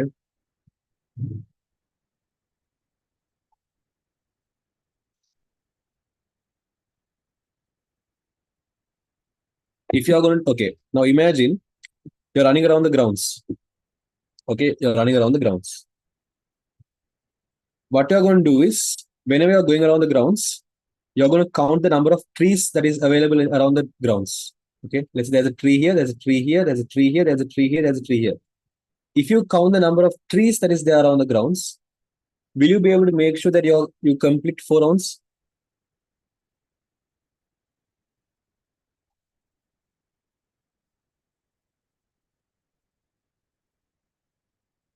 In your mind, you're asking the question. Okay, in your mind, you don't know, you don't, there's several trees, huh? You don't know how many trees are there. You're just counting the trees. In the first one, you'll be like, oh, okay, there's 5 trees. In the second one, you'll be like, oh, there's 10 trees. In the third one, oh, now there's 15 trees in total. Okay, will you know exactly when to stop? No. So if you want to know when to stop, should you keep in your mind the number of trees or should you keep in your mind the number of rounds you're going? Exact number of rounds. So in this program, instead of I, if you want to use is it, then what should happen is after you're done following this instruction, when you're done following the repetitions, then what you should do is here you have to be like z is equal z plus one, and before that you have to be z equals zero. Then you can instead of I you can use z is less than five, because you have to be off once you're done once you're completed the repetition, you have to increase. You're like, okay, I have done this round. You can use any name you want, but the thing is, at the end of the repetition, you have to increase the value. You have to have a track of it. Without having a track of is it, how can you check is it? If you're not going to track the number of rounds, if you're going to track the number of trees, how will you know the number of rounds? No. So if you're going to track, if you're going to what you call use the letter Z there, is Z less than 5, then after you complete a round, you have to increase the value of Z. Make sense? Perfect. Any other questions you don't have?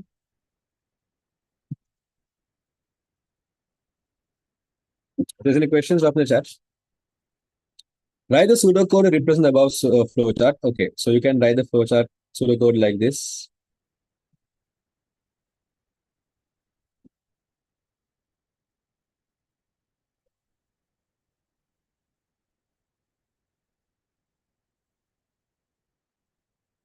So I'll be like begin. Normally the word start when you're writing pseudocode, you write as begin. The first instruction I said I equals 0. So I'm going to mention like this. Next in total is equal to 0. So total equals 0. Then the condition. Okay. Now, whenever you look at a condition can come under selection structure as well. I mean, a rhombus can come under selection structure as well. A rhombus can be used in repetition structure as well. Okay. If you are confused, is it a selection structure or repetition structure? Ask yourself like this. When you look at this rhombus, okay, you look at the rhombus, you come from one direction, fine. After you come from one direction, you have two options you can go, right?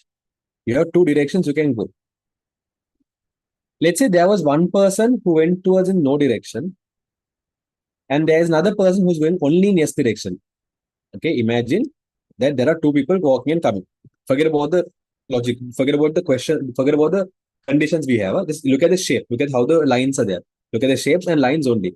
Look at the shapes and lines only and tell me if there's two people, one fellow is going to go only towards the yes direction and one fellow is going to go only towards the no direction. Are there any places both of them can meet? Look at this flowchart and tell me. One flow is going to go only in the yes direction. One flow is going to go only in the no direction. Are there any places both of them can meet? Yes or no?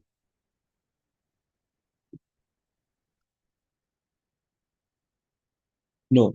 Look at this flowchart. Imagine I have a flowchart like this.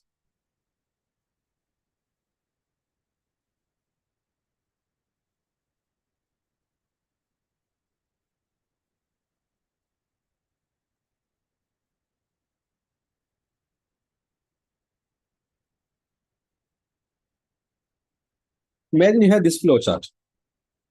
Again, this is a rough sketch I have written here. In this flowchart, if one flow goes only in the no direction, another flow goes only in the yes direction, are there any places they can meet? Yes or no?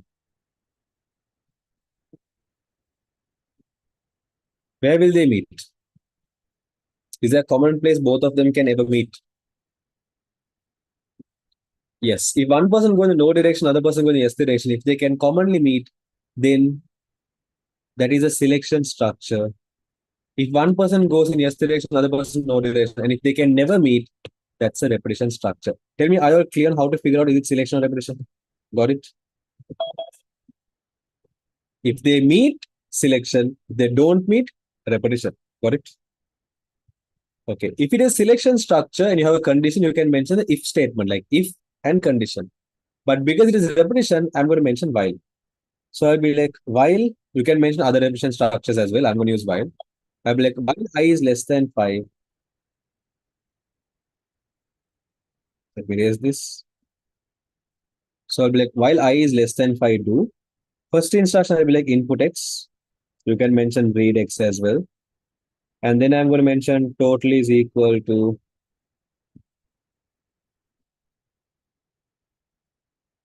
total plus X. I is equal to I plus 1. Whenever you start the while loop, you are ended with end while. And then you print total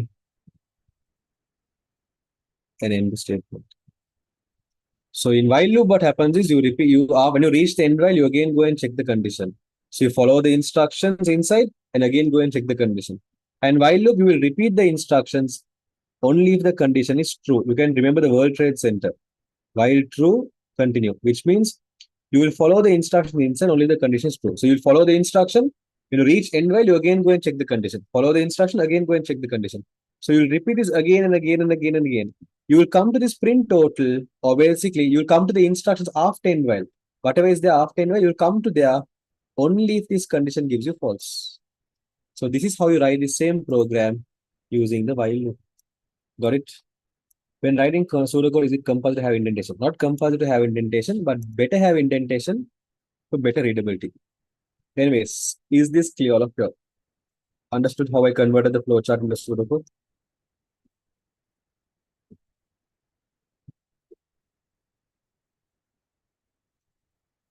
Yes, Shaheen. Anyone have any question? In the if condition, if we repeat the if condition three is if we should be with the we should then we should repeat them. Yes, Simran.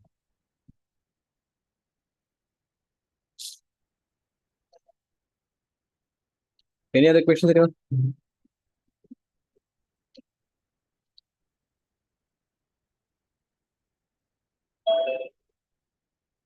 If there's any questions, drop in the chat. Okay, if you all can wait for another half an hour until 11 o'clock, I can do this question as well. Do you all want to wait? I am okay. Are you all okay?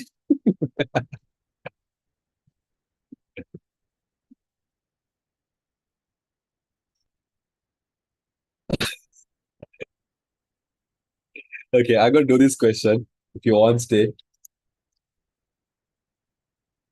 What is L? Where is L? It's I equals I plus 1. So what? Just half an hour, man. As if you're going to sleep before 11 o'clock.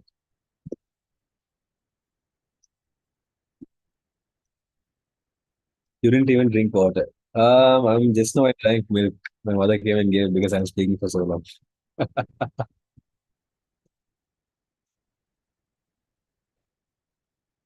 I'm fine, I'm fine. Exactly. Only one third of the class is remaining. We started 150 and only 50 is there.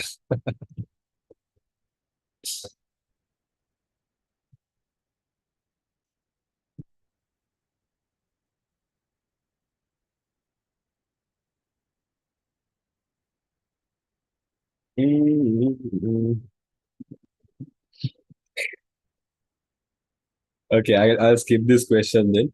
But again, if you really want to, if you okay, I'm gonna skip this question. But if you really want to know spreadsheet, if you want me to discuss spreadsheet question, there is a way you can do that as well. If you go over the master YouTube channel, I have thought about spreadsheet here.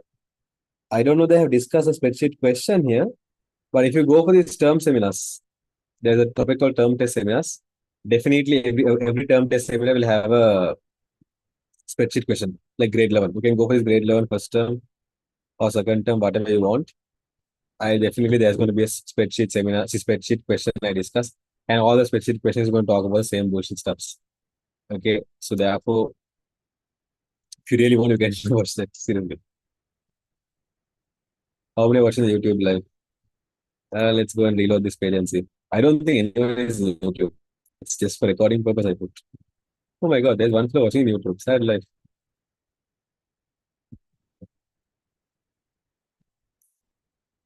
But anyways, keeping that thing aside, before I end up and wind up this session, is there any questions you all want to ask?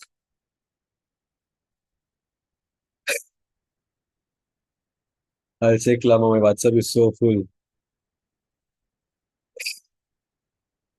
Maulana, to save a number is a two-step process. I'll save your number later. Anyways, I know your number. So yeah. Anyways, before you want to finish this, wind up this session, is there any questions that want to clarify regarding your ICT paper or whatever? Any questions regarding IT? What is BIOS and DOS? BIOS stands for Basic Input Output System. When you on your phone, on your computer, you see this brand, right? Dell, Samsung, Apple, the logo. That is in that when you see that logo, what's actually happening is in your computer, in your operating system, there is an application called BIOS. It's not a software, it's something called a firmware. What this BIOS will do is when you're looking at the logo, at that time, what's happening is BIOS will go and check are all the hardwares available. Like for a computer to be able to run, there are some hardwares it's necessary. Like without a CPU, you can't run a computer. Without a RAM, you can't run a computer. Without a hard disk, you can never run a computer. These are like three core components. So like BIOS will go and check is RAM available? Is the what do you call the hard disk available?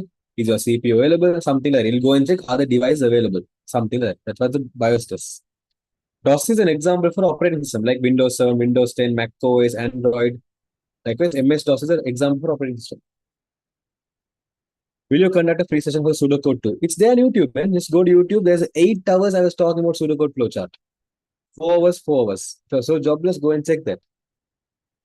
Only for pseudocode and flowchart, I have given 8 hours here. That's the weight of pseudocode flowchart. Huh? This is again compressed. In class, we use 16 hours. The same pseudocode flowchart which I have done in 8 hours here, in our theory class, we did 16 hours. When is the raffle draw? It was supposed to happen yesterday, but it's postponed due to some situations. You let me know. Will you provide the recording for your paper class? Yeah. Even if you look at this live, the last day paper class recording is also available.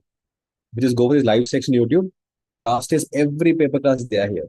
So yes, paper class recordings is recorded and you can obtain it for free from here. What is Bootstrap Loader? What that flow does is it loads the operating system to the what do you call like your operating system is by default stored inside the hard disk. It will take from it will hard disk or pen drive, or it can be stored anywhere you want. It can be stored in any storage device. So Bootstrap loader will take it from wherever it's stored and it will load it inside the RAM. Because whenever you're using the operating system, whenever you're using your laptop or whenever you're using your computer or whenever you're using your phone, always your operating system is running from the RAM. So Bootstrap loader will take it from wherever it's there, the operating system, it will load it to the RAM. Because whenever an application is RAM, then only you can use it. What is the difference between repeat until and until load? Repeat until and just until both are same. It's a spelling mistake problem. Won't you take breaks in those clauses? I don't know. Go check. I did it last year before the last. It's not 1 year, it's 2 years back recording. I think there was no breaks. Maximum 10 minutes, 15 minutes break. What is SMTP error? Grade 11, lesson number 3. That's too early for you. But SMTP stands for Simple Mail Transfer Protocol. Like for example, let's say you have WhatsApp and Viber. Can you send a message from WhatsApp to Viber? WhatsApp is one app. Viber is another app. Can you send a message from WhatsApp to Viber? No, most probably no. Or from WhatsApp to Instagram, can you send a message? Message.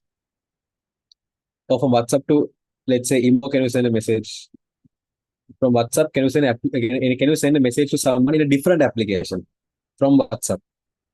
But the WhatsApp message you send for your friend, can your friend open that message from a different application? No, if they want to read your message, they have to have WhatsApp. Without WhatsApp, they can't read your message, right? But if you take email, there's an example email application called Gmail. There's another email application called Yahoo. Can we send emails from Gmail to Yahoo? What do you think?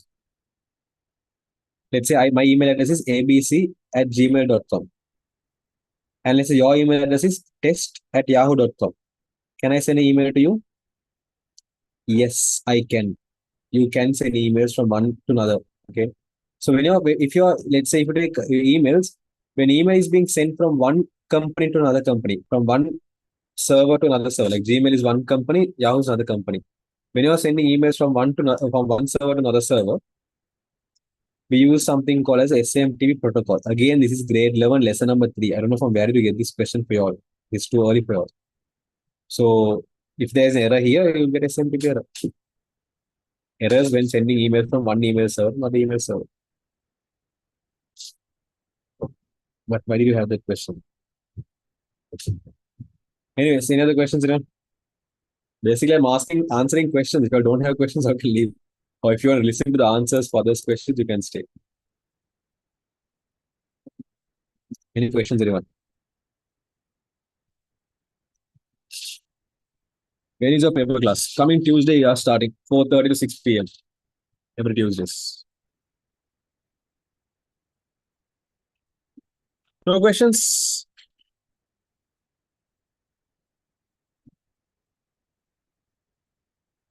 Free or paid? Completely for free.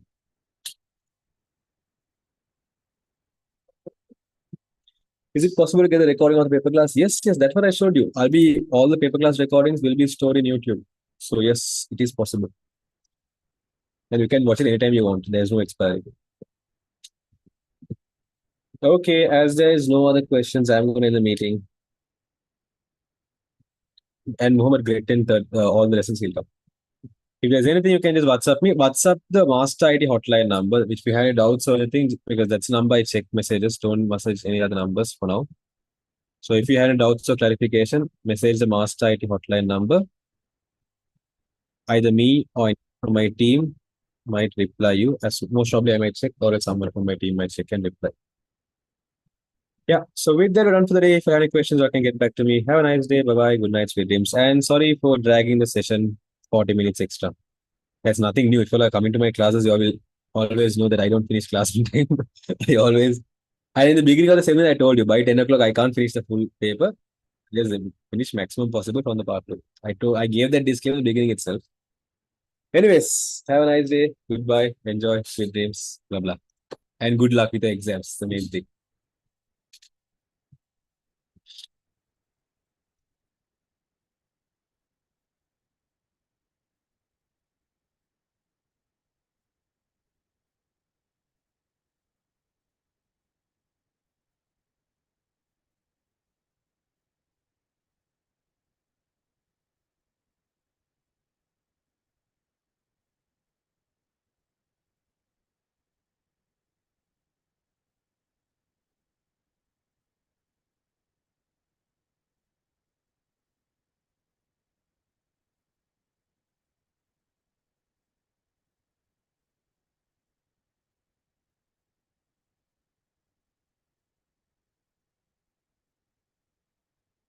Why is my Zoom stuck?